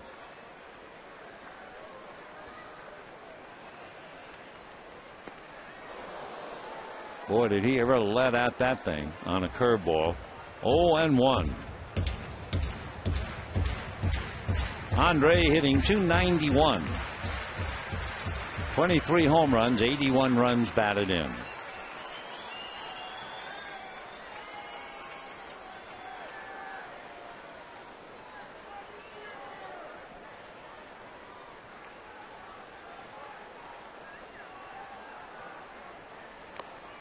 Now he comes with a fastball.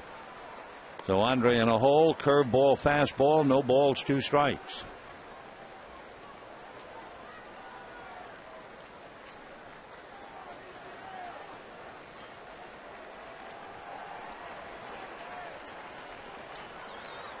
Lilly waiting for a ride home. Almost nicked him. 1-2 the count.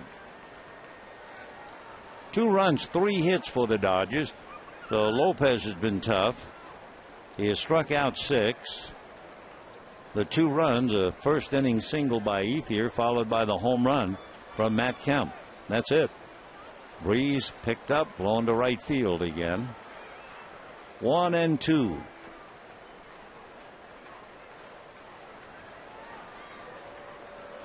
And nailed him. So Ethier hit by the pitch, looks at Lopez. The umpire walks out to make sure he's between the 2 men. And Andre taking his time walking to first base. For Ethier, that is the 3rd time that he's been hit this year.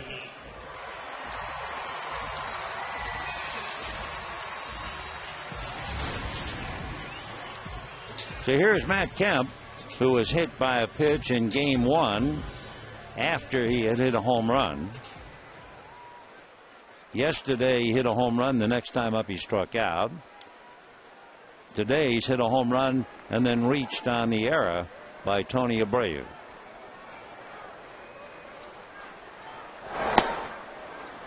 Strike. Matt, 28 home runs, 89 runs batted in. He has homered in 5 straight to tie Roy Campanella and Sean Green in that respect. We're in the 5th.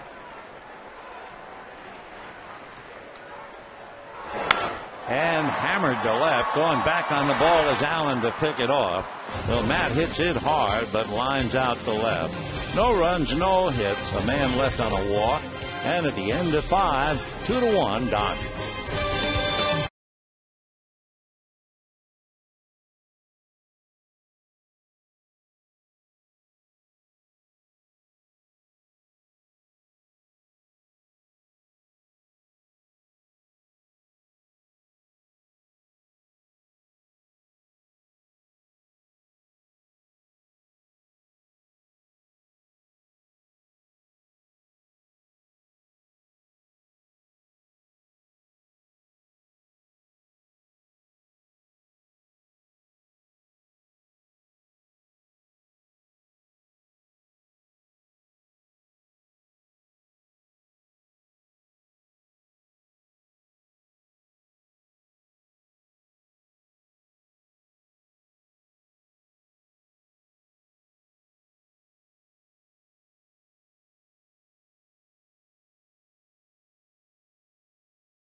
Talking about, remember, this was quite a memorable day.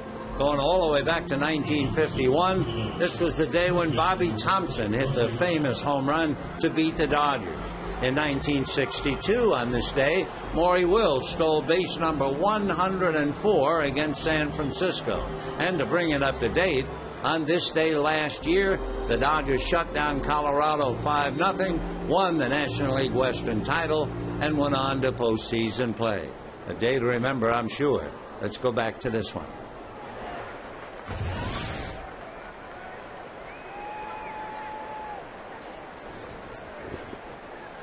Good ball game, 2-1 in favor of the Dodgers. Rusty Ryle to lead it off, and then Brandon Allen to follow. 1 ball and no strikes. Last night's game tough. Dodgers hung on to win 3-2. First game of the series, Arizona won that one 7-5.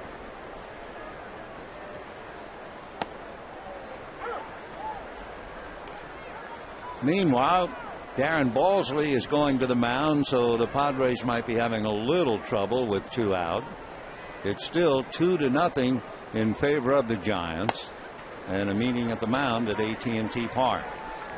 2-0 Giants. Atlanta already won. So we'll repeat. If the Giants win, they win the West, and Atlanta becomes the wild card. 1-2. 2-2.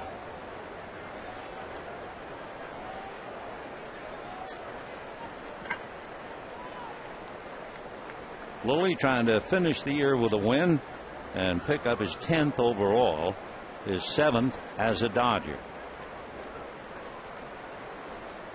2-2.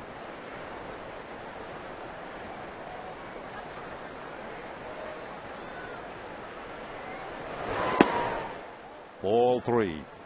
We mentioned it earlier, but it is our last game. We'll never really have the same circumstances again. We were talking about the Torrey brothers. Frank Torrey, a first baseman with Milwaukee and also Philadelphia. Foul back. September the 29th, 1963, Frank Torrey, as a Philly, got a base hit against Don Drysdale in his final game ever as a player here at Dodger Stadium.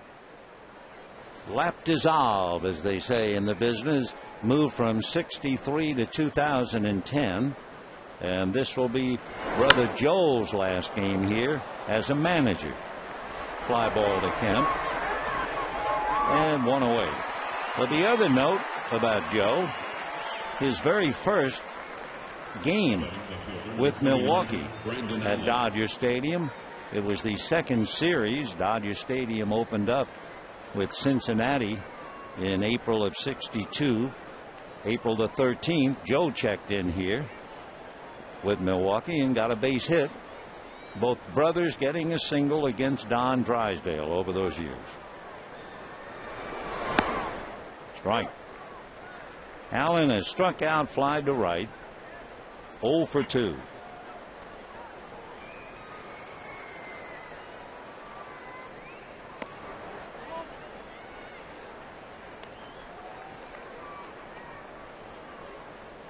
Matt Latos, who was in some difficulty in the 6th, Darren Balsley went out to talk to him, and he got out of the jam. So through 6 innings, it's still San Francisco 2, San Diego nothing. We also get a footnote, the reason for Jonathan Sanchez's quick departure. They took him out 5 innings plus. The fact that he walked 5. Meanwhile, Allen strikes out a second time. That would be 8 strikeouts for Ted Lilly to duplicate what Chad Billingsley did last night. Second baseman, number 14, Ryan Roberts. The big thing for Sanchez, that's Jonathan, and for the Giants, the San Diego hitters are 0 for 6 with runners in scoring position. Ball 1. In the bottom of the inning, talking about the fact that San Diego has not come up with a clutch hit. 0 for 6, runners in scoring position. We could talk about some of the things that the Dodgers did not do well during this year. 1-0. Among other things, the Dodgers were number 1 in sacrifice bunts, and we saw Lilly get the bunt down in the second inning.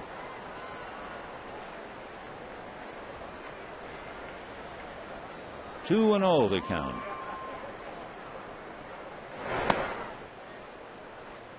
Three 3-0.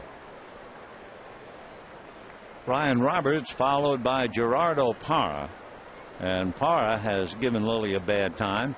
He's 2 for 2, single to second and a single to left field that drove in the Arizona run. 3-0.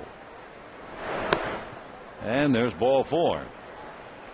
So a 2-out pass for Ted Lilly moving along, and he'll face Parra again.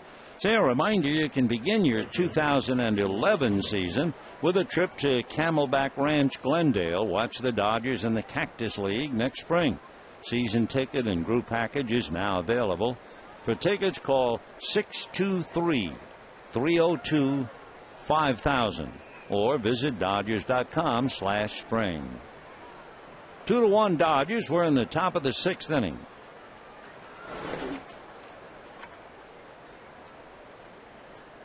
Ted Lilly has struck out 8 and he has walked 2. He's allowed 4 hits, 1 run. 7th inning up north.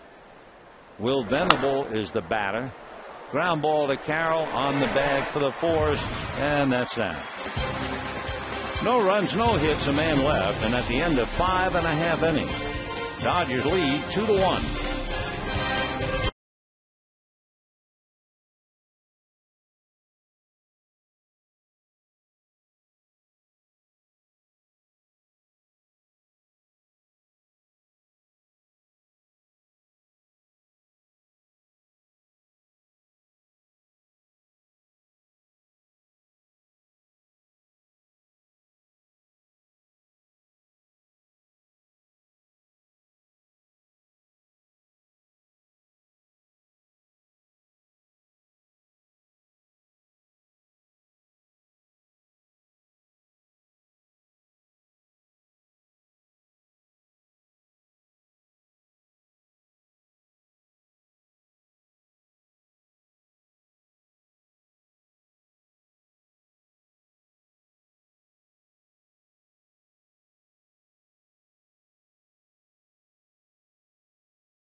The Dodgers, the freeze cam sits on the biggest offensive play with the big man Matt Kemp hitting a home run in the first inning with Andre Ethier aboard.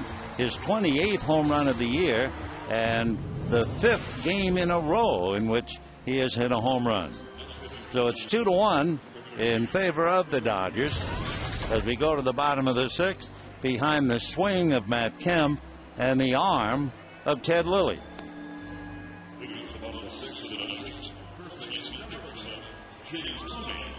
New pitcher, and we get the left-handed Norberto coming out of the bullpen to pick up. Jordan Norberto is from Nagua in the Dominican Republic. He's only 23. He'll be 24 in December, and even 6, 195, and signed by the D-backs just 6 years ago. As he said in spring training, I'm just trying to learn. I'm being quiet to see how they work. I mean, he is pretty raw. Fastball, curve, and a changeup. And he'll be working now on James Loney, who greets him with a long fly ball, but it's playable. In fact, going back was Gillespie, and he had to come in to get him. So 1 away. Number 23, Casey Blake. Casey Blake has struck out and fouled out. Now let's see what's going on in the top of the 7th inning against Santiago Casilla. Chase Headley came up and struck out. Pinch hitter Will Venable came up and struck out. Chris DeNorfia came up and singled to right. So the Padres have a runner at first, 2 outs, 7th inning, and the Giants still holding on to that 2-0 lead, and a 1-2 count on the hitter. So Casilla, who throws so hard, comes back with a pitch that is fouled away. And it looks like Eckstein, is it? Yeah, David Eckstein is at the plate. So we could have a long at-bat up there. And one of his at-bats during the first 2 games, Eckstein had a 12-pitch at-bat, which is typical. So it's David against the Goliath standing on the hill by the name of Santiago Casilla. The 2-0 pitch here on the corner. 2-1 to Casey. 2-1 Dodgers, bottom of the 6th. What much more going on up there. They count to Eckstein now. 1-2. Giants 2, Padres nothing. Casey Blake a shot up the middle for a base hit. And so Brad Osmus, in his final game as a player, doubled to right in the 2nd inning, fly to center in the 4th, honored before the game for his long and meritorious service, along with his wife Liz and his daughters Sophie and Abigail. 17 years, and only once on the DL. You talk about being blessed. Brad hitting .213. Up north with Eckstein, the count is 2 balls, 2 strikes. That's a strike here, 0-1. Eckstein, as he always does, fouls it off. Yeah, when David comes to the plate, bring your lunch. So it's still 2-2.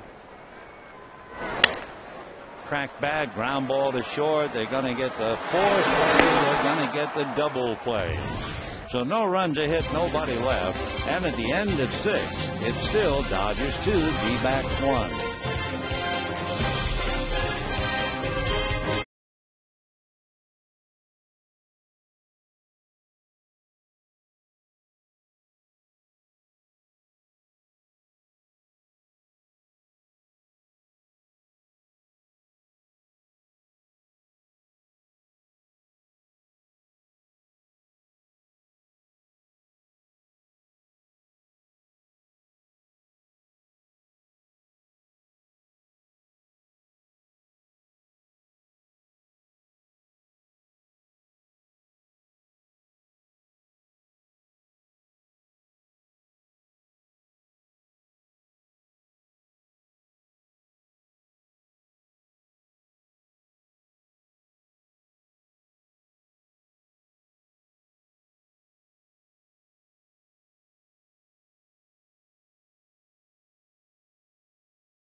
the first inning by striking out Rusty Ryle.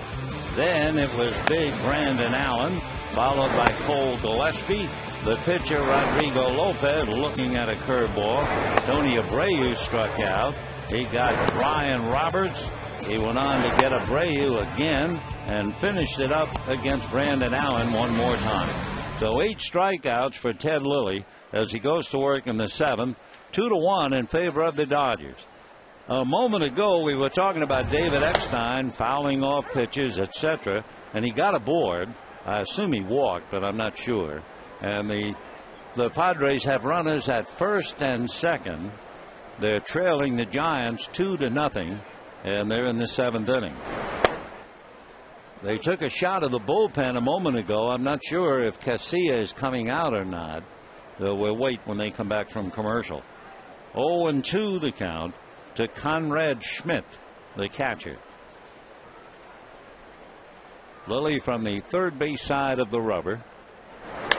And a high fly ball to left center. Reed Johnson on the run at the track and makes the catch going away. Nice play by Reed to run that one down. And for Konrad Schmidt, he's now 0 for 3. Meanwhile, they are having a pitching change up at AT&T Park. The starter was Jonathan Sanchez, who walked 5. So they brought in Casilla, and now they've had to go to the pen again.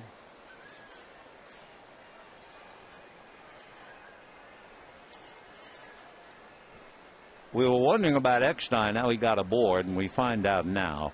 Here's Gillespie, and a strike. Eckstein hit a comebacker that got away on the mound for an error. That put 2 on, and Ramon Ramirez has picked up for Casilla. Fly ball into left center. It's playable. Matt Kemp is right there to put it away. So 2 down. And the other catcher, John Hester, will now come up and bat for Jordan Norberto. Your attention, please. For the Diamondbacks, pinch hitting for Norberto, number 28, John Hester. So John Hester with 2 out, 7th inning, hitting for Norberto. Dodgers trying to hold on to a 2-1 lead. Fastball, ball 1. Leo Rosales is throwing in the bullpen. 2 out, a 1-ball, 1-strike count on the hitter, Miguel Tejada. With 2 on, Tejada is up there.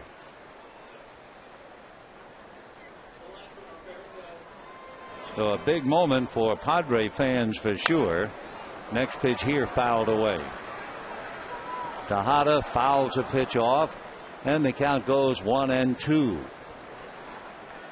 repeat, Giants 2, Padres nothing. Adrian Gonzalez hits behind Tejada. 1-2 the count. Here it's 2-1. Ball 3. What a sight. All that orange and black. Brilliant blue sky up there. They got a perfect day for a do or die game. And the next pitch in the dirt. And a good block by Buster Posey. Well, they'd have 2 runners in scoring position. Meanwhile, the count to Hester, 3-2. So Posey saved 90 feet of base running. And Tejada still up there with 2 on, 2 out. And the next one here foul back. So the deuces are wild up there. 2 balls, 2 strikes, 2 out, 2 on. And the Giants lead the Padres 2-0. Miguel Tejada trying to keep the door open for Adrian Gonzalez up north. 3-2 to Hester. Down he goes. Meanwhile, 2-2 to Tejada, fouled away. So the crowd will be staying for God Bless America and for Take Me Out to the Ball Game. We want to see that 2-2 pitch up north. You'll hear the music in the background. Big pitch to Miguel Tejada. 2 on, 2 out, 2-2, and the Giants leading 2-0.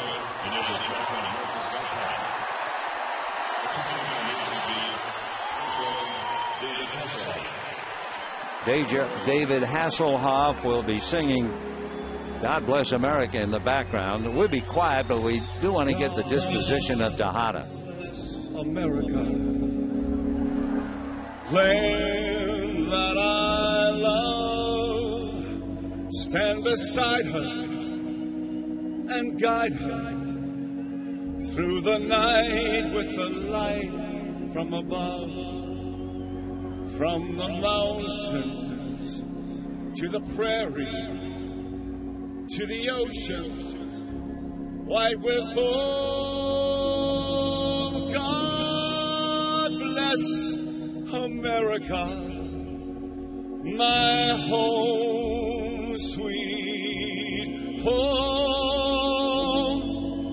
God bless America, my home, sweet home.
Remember, Lindsey has a broken hand. There is no way that he could swing the bat.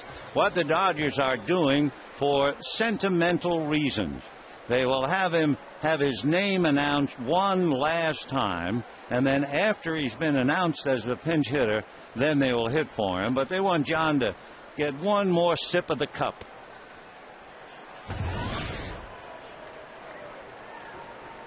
Johnson has struck out twice.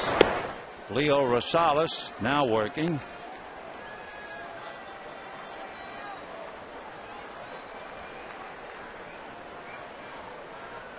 Remember, we left Miguel Tejada at the plate on a 3-2 count, fouled off several pitches, and with the runners going, Tejada struck out as Reed Johnson singles to left. So the Giants are still holding on to a 2-0 lead, bottom of the 7th inning.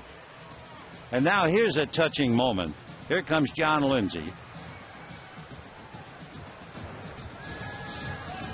Your attention, please. For the Dodgers, the announcement. Pinch hitting for Lily, number 35, John Lindsay.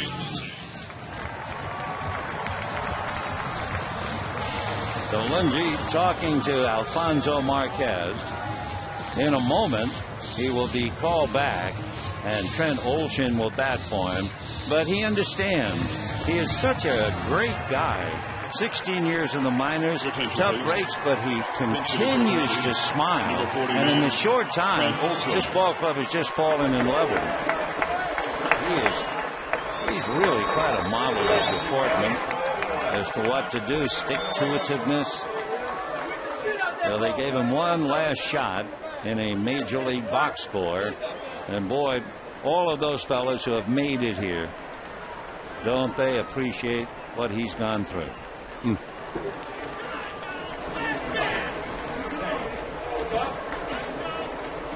John Lindsay, wonderful story. Just wish he hadn't broken his hand so that he could have played a little longer. But meanwhile, the bunt by Olshin is foul. 0-1.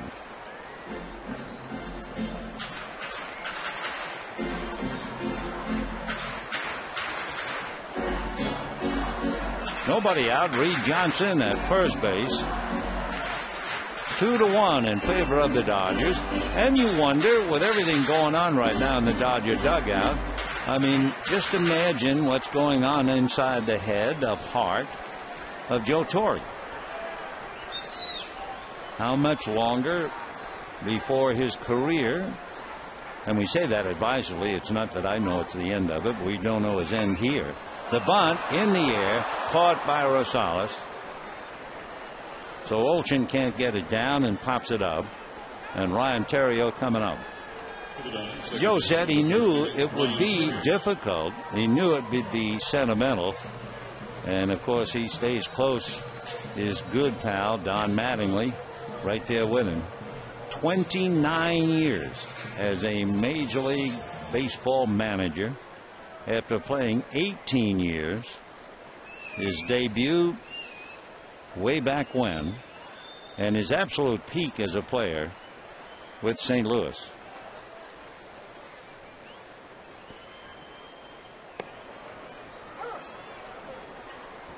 Oh, and 1 the count to Ryan Theriot. So the Padres are spinning their wheels so far. Giants are up at the bottom of the 7th inning, and the Giants continue to lead 2-0. There's a ball loose in the outfield. They're retrieving that, so timeout for the moment. Jonathan Sanchez, the Giant pitcher, tripled. Freddie Sanchez, with 2 out, singled up the middle to score him. Aubrey Huff followed with a double to score Freddie Sanchez, and that's it. 2-0 San Francisco. Ryan Webb is now in relief. Matt Latos and Pablo Sandoval in the bottom of the 7th inning has opened up with a single. Ryan Webb on the mound. Strike. 0-2.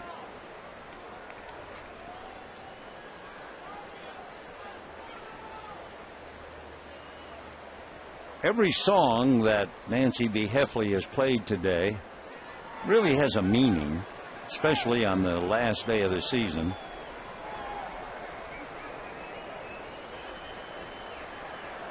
The melody of Affair to Remember in the middle of the 5th. Oh, I remember it well, coming out of Gigi. I've grown accustomed to her face, coming out of My Fair Lady.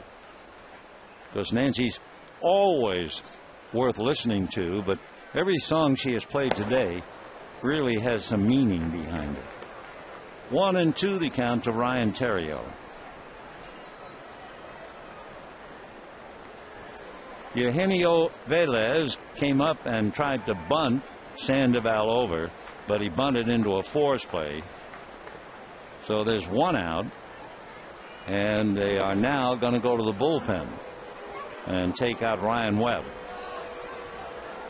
And at this late of the juncture, they could go to just about anybody in that San Diego bullpen.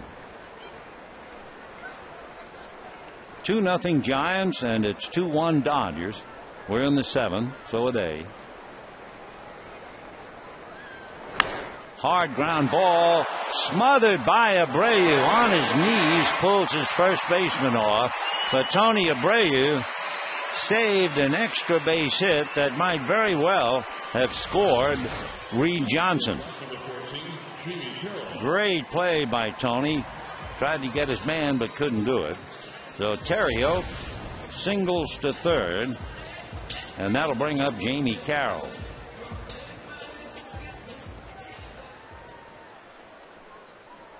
Two on, one out. Dodgers 2 runs, 6 hits. D-backs 1 run, 4 hits. Up north, Joe Thatcher, the big left-hander, coming out of the Padre bullpen to pick up. They've used Ryan Webb, but they still have Mike Adams, Luke Gregerson, and of course Heath Bell. Carroll has struck out, fly to right, hit back to the box. Foul ball right into the Dodger dugout. Almost the whole club on the rail. 1-1.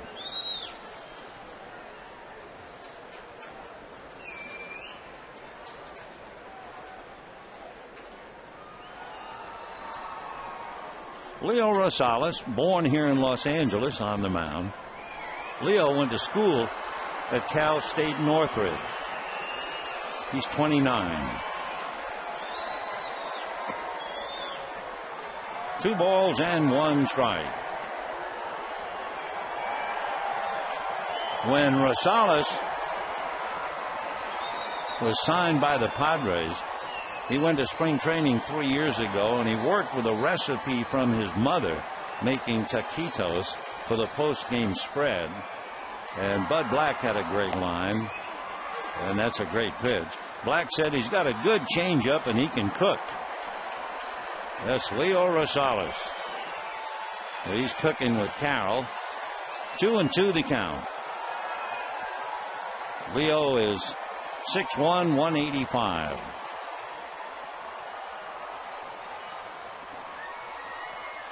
Two on, 1 out, 2-1 Dodgers. 7th inning.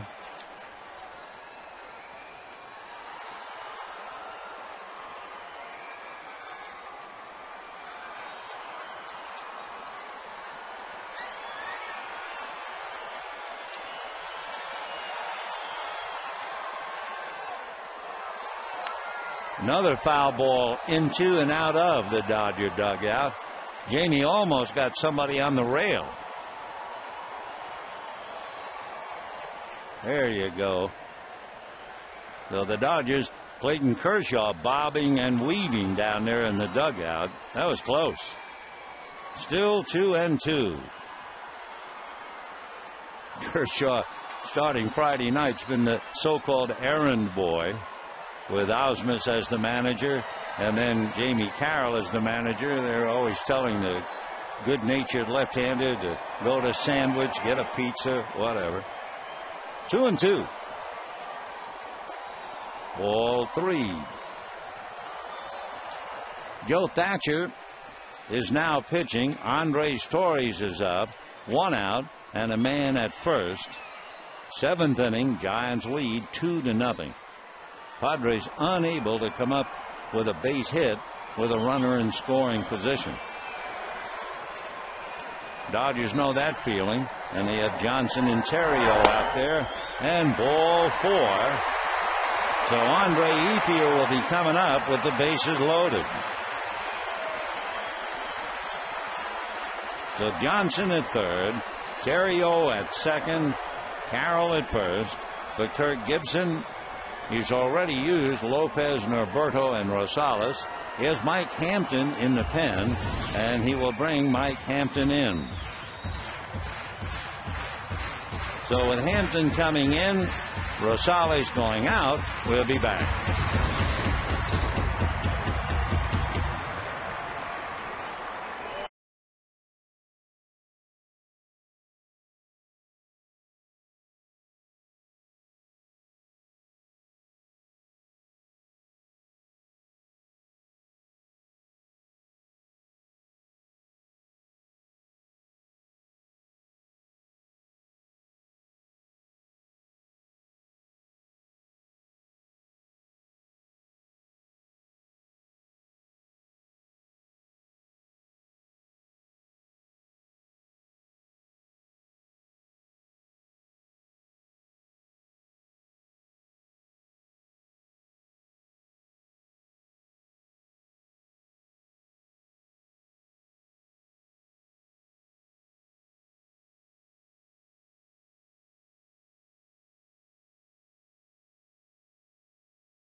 There is an interesting wire report, dbacks.com.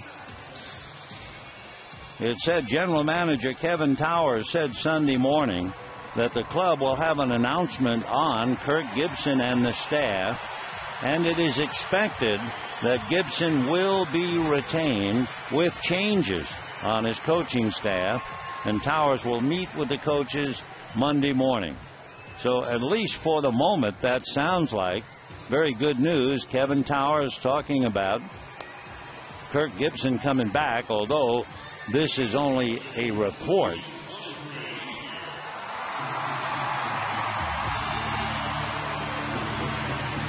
Well, when Kirk Gibson said to Joe Torre before the game,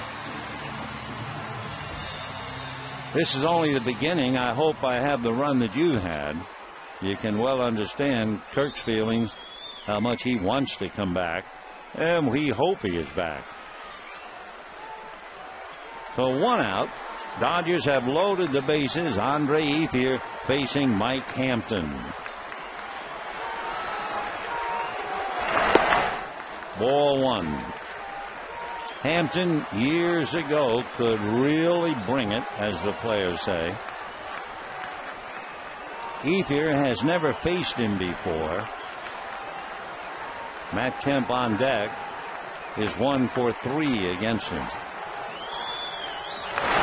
And a high fly ball to right field. Back goes Pollock in the clock at the bullpen gate. It's off the gate. A foot race on the infield. 1 run scores, but the second one, Terrio, is out at the plate. So Ethier doubles off the base of the bullpen gate to score Johnson, but not Terrio. It is 3-1 Dodgers. And Ethier picks up the double and a run batted in. For Andre, 34 doubles and 82 runs batted in. And the Dodgers are not finished. The batter is Matt Kemp, but with first base open, let's see if they bother pitching to him. Settling into a crouch and then coming back up again is Konrad Schmidt, and they're going to walk him intentionally. So the run is charged to Rosales,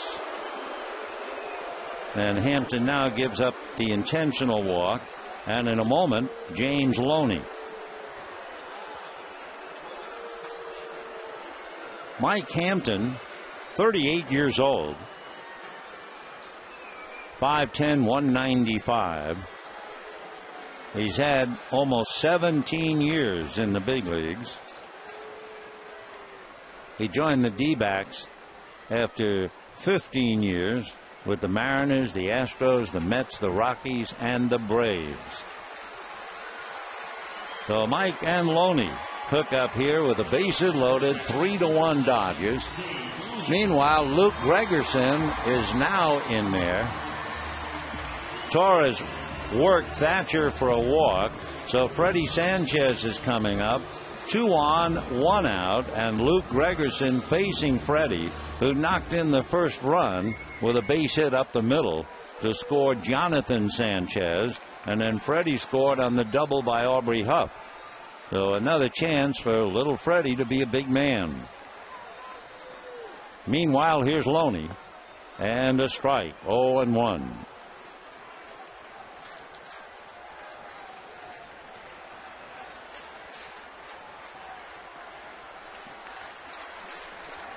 Loney today walked, hit into a double play, fly to center, 0 for 2. 0-1 the count. We're in the 7th. The Giants are in the 7th. Dodgers are leading 3-1. Giants are leading 2-0. On deck, Casey Blake. So Jamie Carroll at third, Andre Ethier at second, Matt Kemp is at first. 0-2 to Loney with 2 out. James with 88 runs batted in. Little ground ball to the right side. Roberts handles that. So the Dodgers scratch away and come up with 1, leave 3, and at the end of 7, it's 3-1 Dodgers.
Let's go. Anything you guys mess with me, here he is.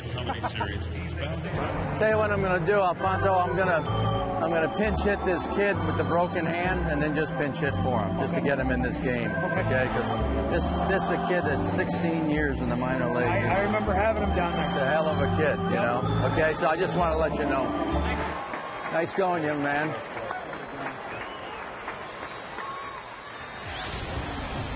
Yeah, a lovely moment on a memorable day, and John will cling to that, I'm sure, for the rest of his life.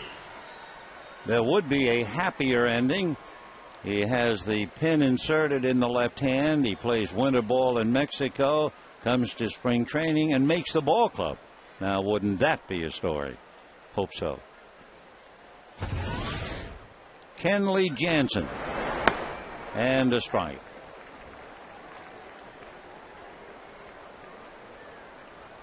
Jansen has been absolutely fabulous. Struck out the side last night on 15 pitches. Little roller. Here comes Casey. Two-hand pickup to get him. So Jansen gets an out. Abreu goes 1 for 4 on the day. And the batter now will be Augie Ojeda.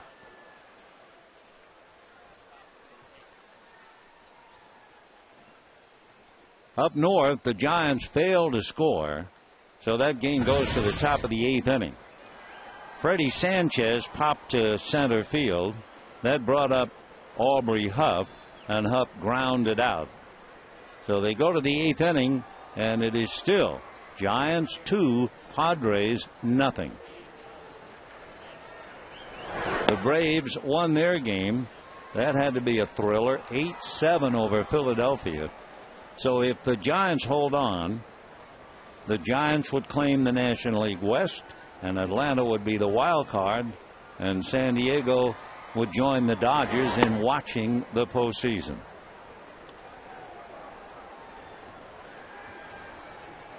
Paid attendance on this beautiful Sunday, 38,007. Ted Lilly went a wonderfully strong 7, allowing 1 run, 4 hits.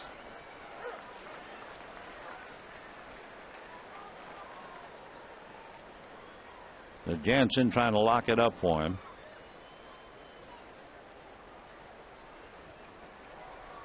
Lilly had 8 strikeouts. So the last 2 Dodgers starting pitchers against Arizona, Billingsley struck out 8. Lilly has struck out 8. So 1,525 Diamondbacks have struck out this year. The Dodgers, they're in the 1,100. That's a strike.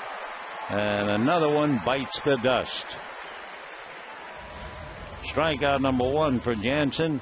9 strikeouts for the D-backs. Rusty Ryle has struck out, double, fly to center. For Kenley Jansen, with a record of 1-0, he's allowed only 12 hits in 26 2/3 innings. He has struck out 40 and walked 15. And then you remember that this was a kid who was catching until July of last year. Made him a pitcher, and he's in the big leagues. Not just in the big leagues. Ball 2.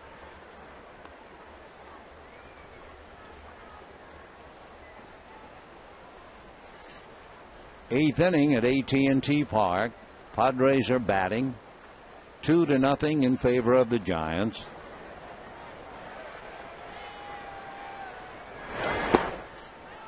Ball 3.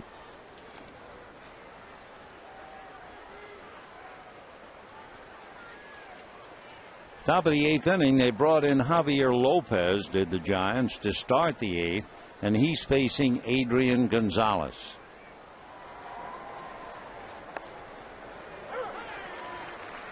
Three and 1 the count.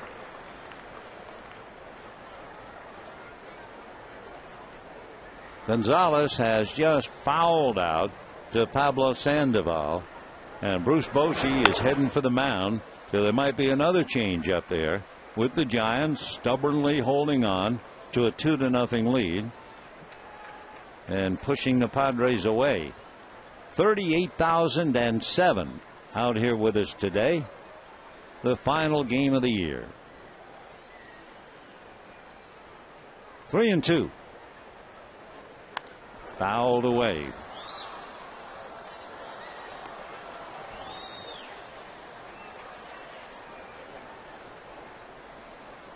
Brian Wilson is the closer in the bullpen right now, but Sergio Romo, a local boy from Brawley, is coming in from the bullpen. So they have Romo pitching and Wilson backing him up. Jansen proceeds to strike out 2 of 3 and make it look easy. And at the end is 7.5, 3-1 Dodgers.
North, Giants 2, San Diego nothing, 2 out.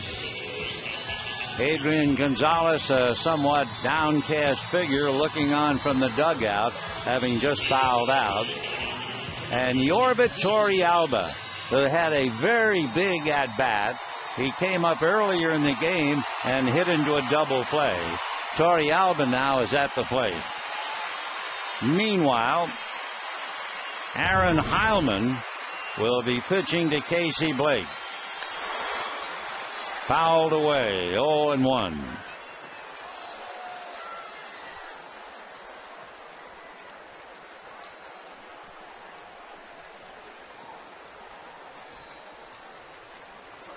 No balls, 1 strike. Maybe Arizona is in last place in the West, but it's been a big year for Aaron Heilman. Big fella just recently on Monday became a daddy. Baby girl Elizabeth, 8 pounds, 6 ounces, 19 inches long.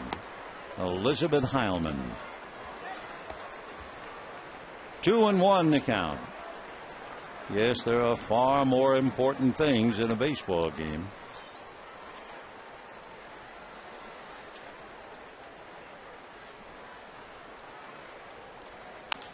Ground ball to short. Ojeda. 1 away. So Casey goes 1 for 4. 1 out in the 8th inning. And now here it is. The last at bat for Brad Ausmus. Ausmus doubled in the 2nd inning. Fly to center, grounded into a double play.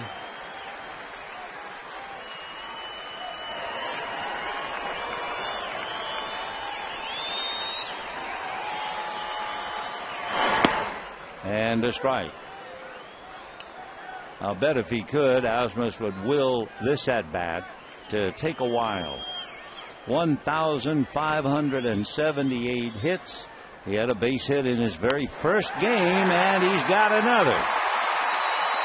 Now, you got to put a runner in for him. I mean, you got to let him come off the bases and get an ovation, but I don't know whether we've lost our theatrical sense or not. No, I guess they're going to leave him there to receive the plaudits of the crowd. Come on, give me a runner. Let him trot off the field. Yeah, here comes a runner. And in a minute, Brad will come off to the tremendous ovation he deserves. There you go. Yes, sir. 17 years. And he finishes like he begun with a base hit.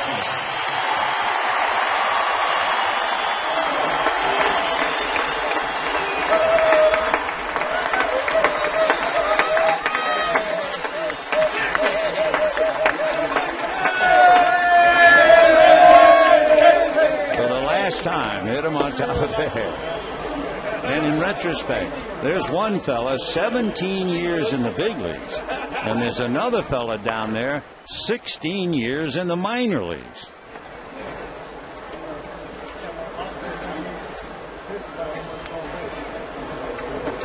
Beautiful moment. In fact, I assume we're taping this so we can give Brad that moment for his wife, his 2 daughters. There's the moment. 16 and 17 coming together. Little dribbler, the out will be at first. And now Jay Gibbons will be coming up. So 2 out. Ausmus runner, Chin Lung Hu at second base. And here's Gibbons. It'll be Allen, Roberts, and Parra due up in the 9th inning for Arizona.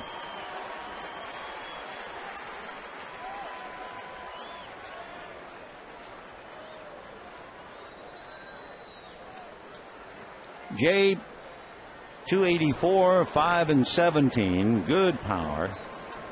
Had a bad right calf, favored that, I think, and hurt his back. Though he's been reduced now to a couple of pinch hitting appearances. Meanwhile, going up north, Sergio Romo retired Ludwig and Torrealba. So they're going to the bottom of the 8th inning at AT&T Park, and the Giants still hold on to that 2-0 lead.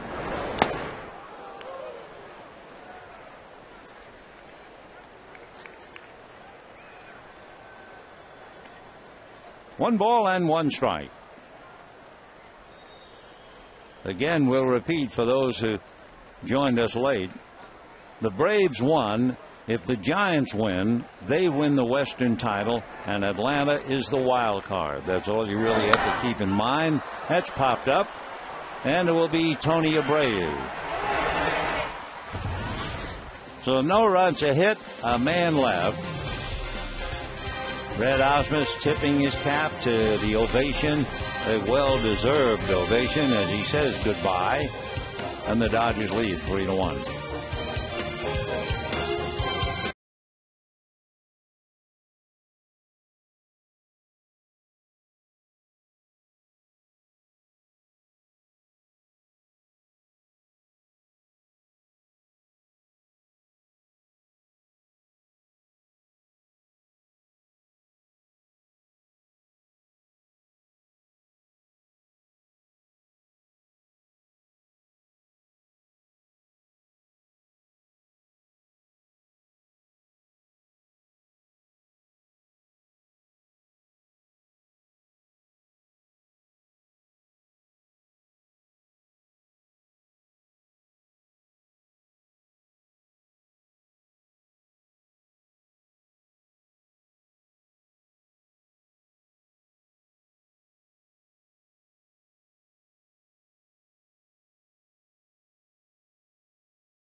Dodgers change the battery now that Brad Osmus has called it a game, and Brad staying in the dugout, I'm sure deep in thought, talking to Clayton Kershaw.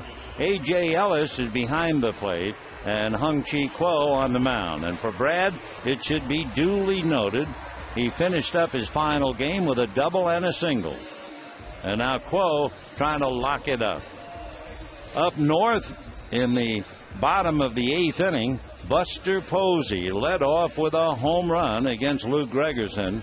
So the Giants have a little more breathing room now, and they lead the Padres 3-0, trying to win only their second game at home this year against San Diego, but what a game to win. Ball one to Brandon Allen, who has struck out twice, fly to right.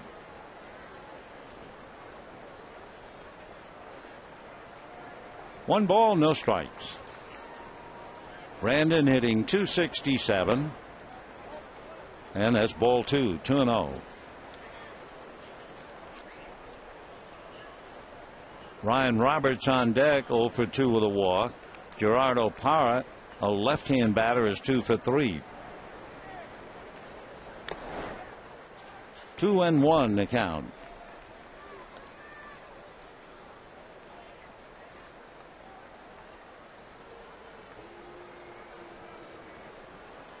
Two balls and one strike the count.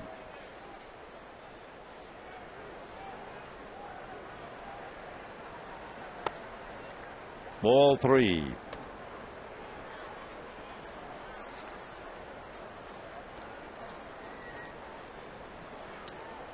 Following the last out, we'll have a salute to Joe Torre. And Joe was asked before the game about setting aside souvenirs, something to wind up the 29-year career. He said, I'm going to take a shirt and probably my last lineup card. I took a uniform from the Yankees, at least the top. They asked Joe, did you ever keep anything from your first game when you managed the New York Mets? And he said, no, just the memory. A win would have been nice. Because I did win my first game as a manager, and he's en route perhaps to winning his last game as a manager. His first game, May the 31st, 1977, and the Mets beat Montreal 6-2. Craig Swan, who reminded a lot of us of Tom Seaver, got the win in that game.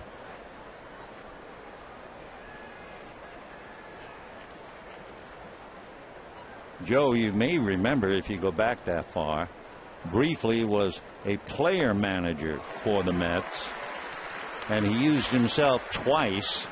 There's the lineup that he had. There were a number of players who were with the Miracle Mets of 1969. Joe used himself as a pinch hitter. He was 0 for 1 with a walk.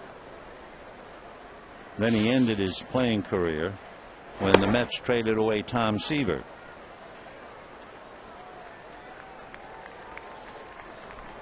They also wondered, would Joe argue on a close play today? And then he said, you mean and get thrown out? No, no way.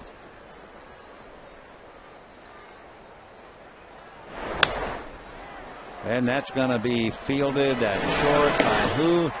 Jamie Carroll.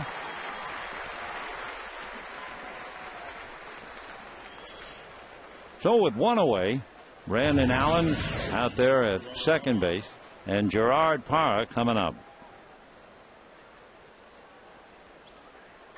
Parra singled off Terrio's glove, single to left, hit into a force play, 2 for 3 against Ted Lilly.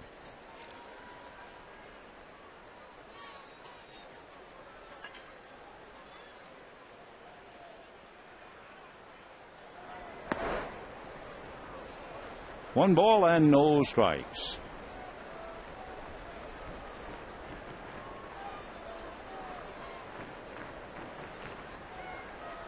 Just one other thought about Torrey. Joe was kicked out of 2 games this year. That's going to be flared foul. Down in Atlanta, Bobby Cox will have more baseball because the Braves won. So Bobby's tremendous career will continue for a while. Thought of Bobby when I was talking about Joe Torre being thrown out. Torre was thrown out involving a hit batter exchange. That was up in San Francisco when Clayton Kershaw hit a batter after a warning. 1-1.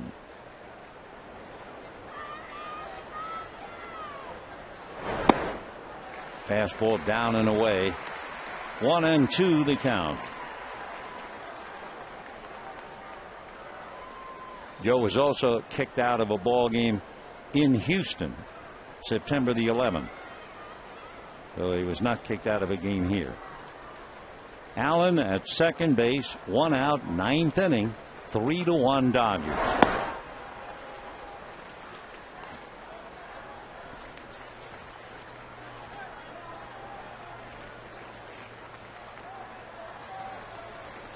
Dodgers 3 runs, 8 hits.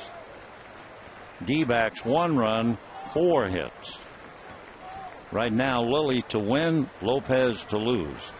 And for Ted, it would be his 10th victory of the year. And that will do it for Gerardo Parra. Quo gets 1, Jansen had 2, Lilly had 8. So 11 D-backs have struck out. And add 11, they have now struck out 1,528 times. So when Kirk Gibson was quoted as saying there's going to be a lot of changes next year, they ought to have a big sign. First of all, we make contact. Ground ball. That's going to do it. So the Dodgers finish up, and the passing of the torch from Joe Torre to Don Mattingly has begun. Before 38,007, the Dodgers going out on the field for the traditional handshakes following a victory. Joe, I'm sure, fighting emotion right now. 3 runs for the Dodgers on their 8 hits. Dodgers wind up 80 victories and 82 losses. For only the 4th time since they came to Los Angeles did they have a losing record. Now Joe will be coming out of the dugout onto the field, and I know, among other things, there are plans for Joe to address the crowd, many of whom have stayed right here. There are several large prizes to be given away. So with somewhat of a heavy heart, as Joe said, yes, I'll be emotional. Yes, it's kind of sad. However, it's a new beginning. And one thing I know for sure, this is not the last of Joe Torre. He will be somewhere in baseball. It's not as if he's retiring. In fact, if you remember, when he was holding countless press conferences, making the announcement that he was turning it over to Don Mattingly, he never once used the word retire. Not once. And I don't think he will. So Joe, along with all of the Dodgers, are lined up on the mound. We also can tell you the Giants are leading the Padres 3-0 with 2 out, bottom of the 8th inning. So it's almost the last roundup for San Diego. And that's a tough way for the Padres to finish up after winning the first 2 games, to wind up being thoroughly blank in the last game. But they still have 3 outs left in the 9th. So we're just watching them shake hands, and we are waiting. We are, using the parlance of the trade, we're filling. And as this is going on right now for all of us in the booth, we will wish you a warm, heartfelt goodbye. Okay, Ben, thank you very much for another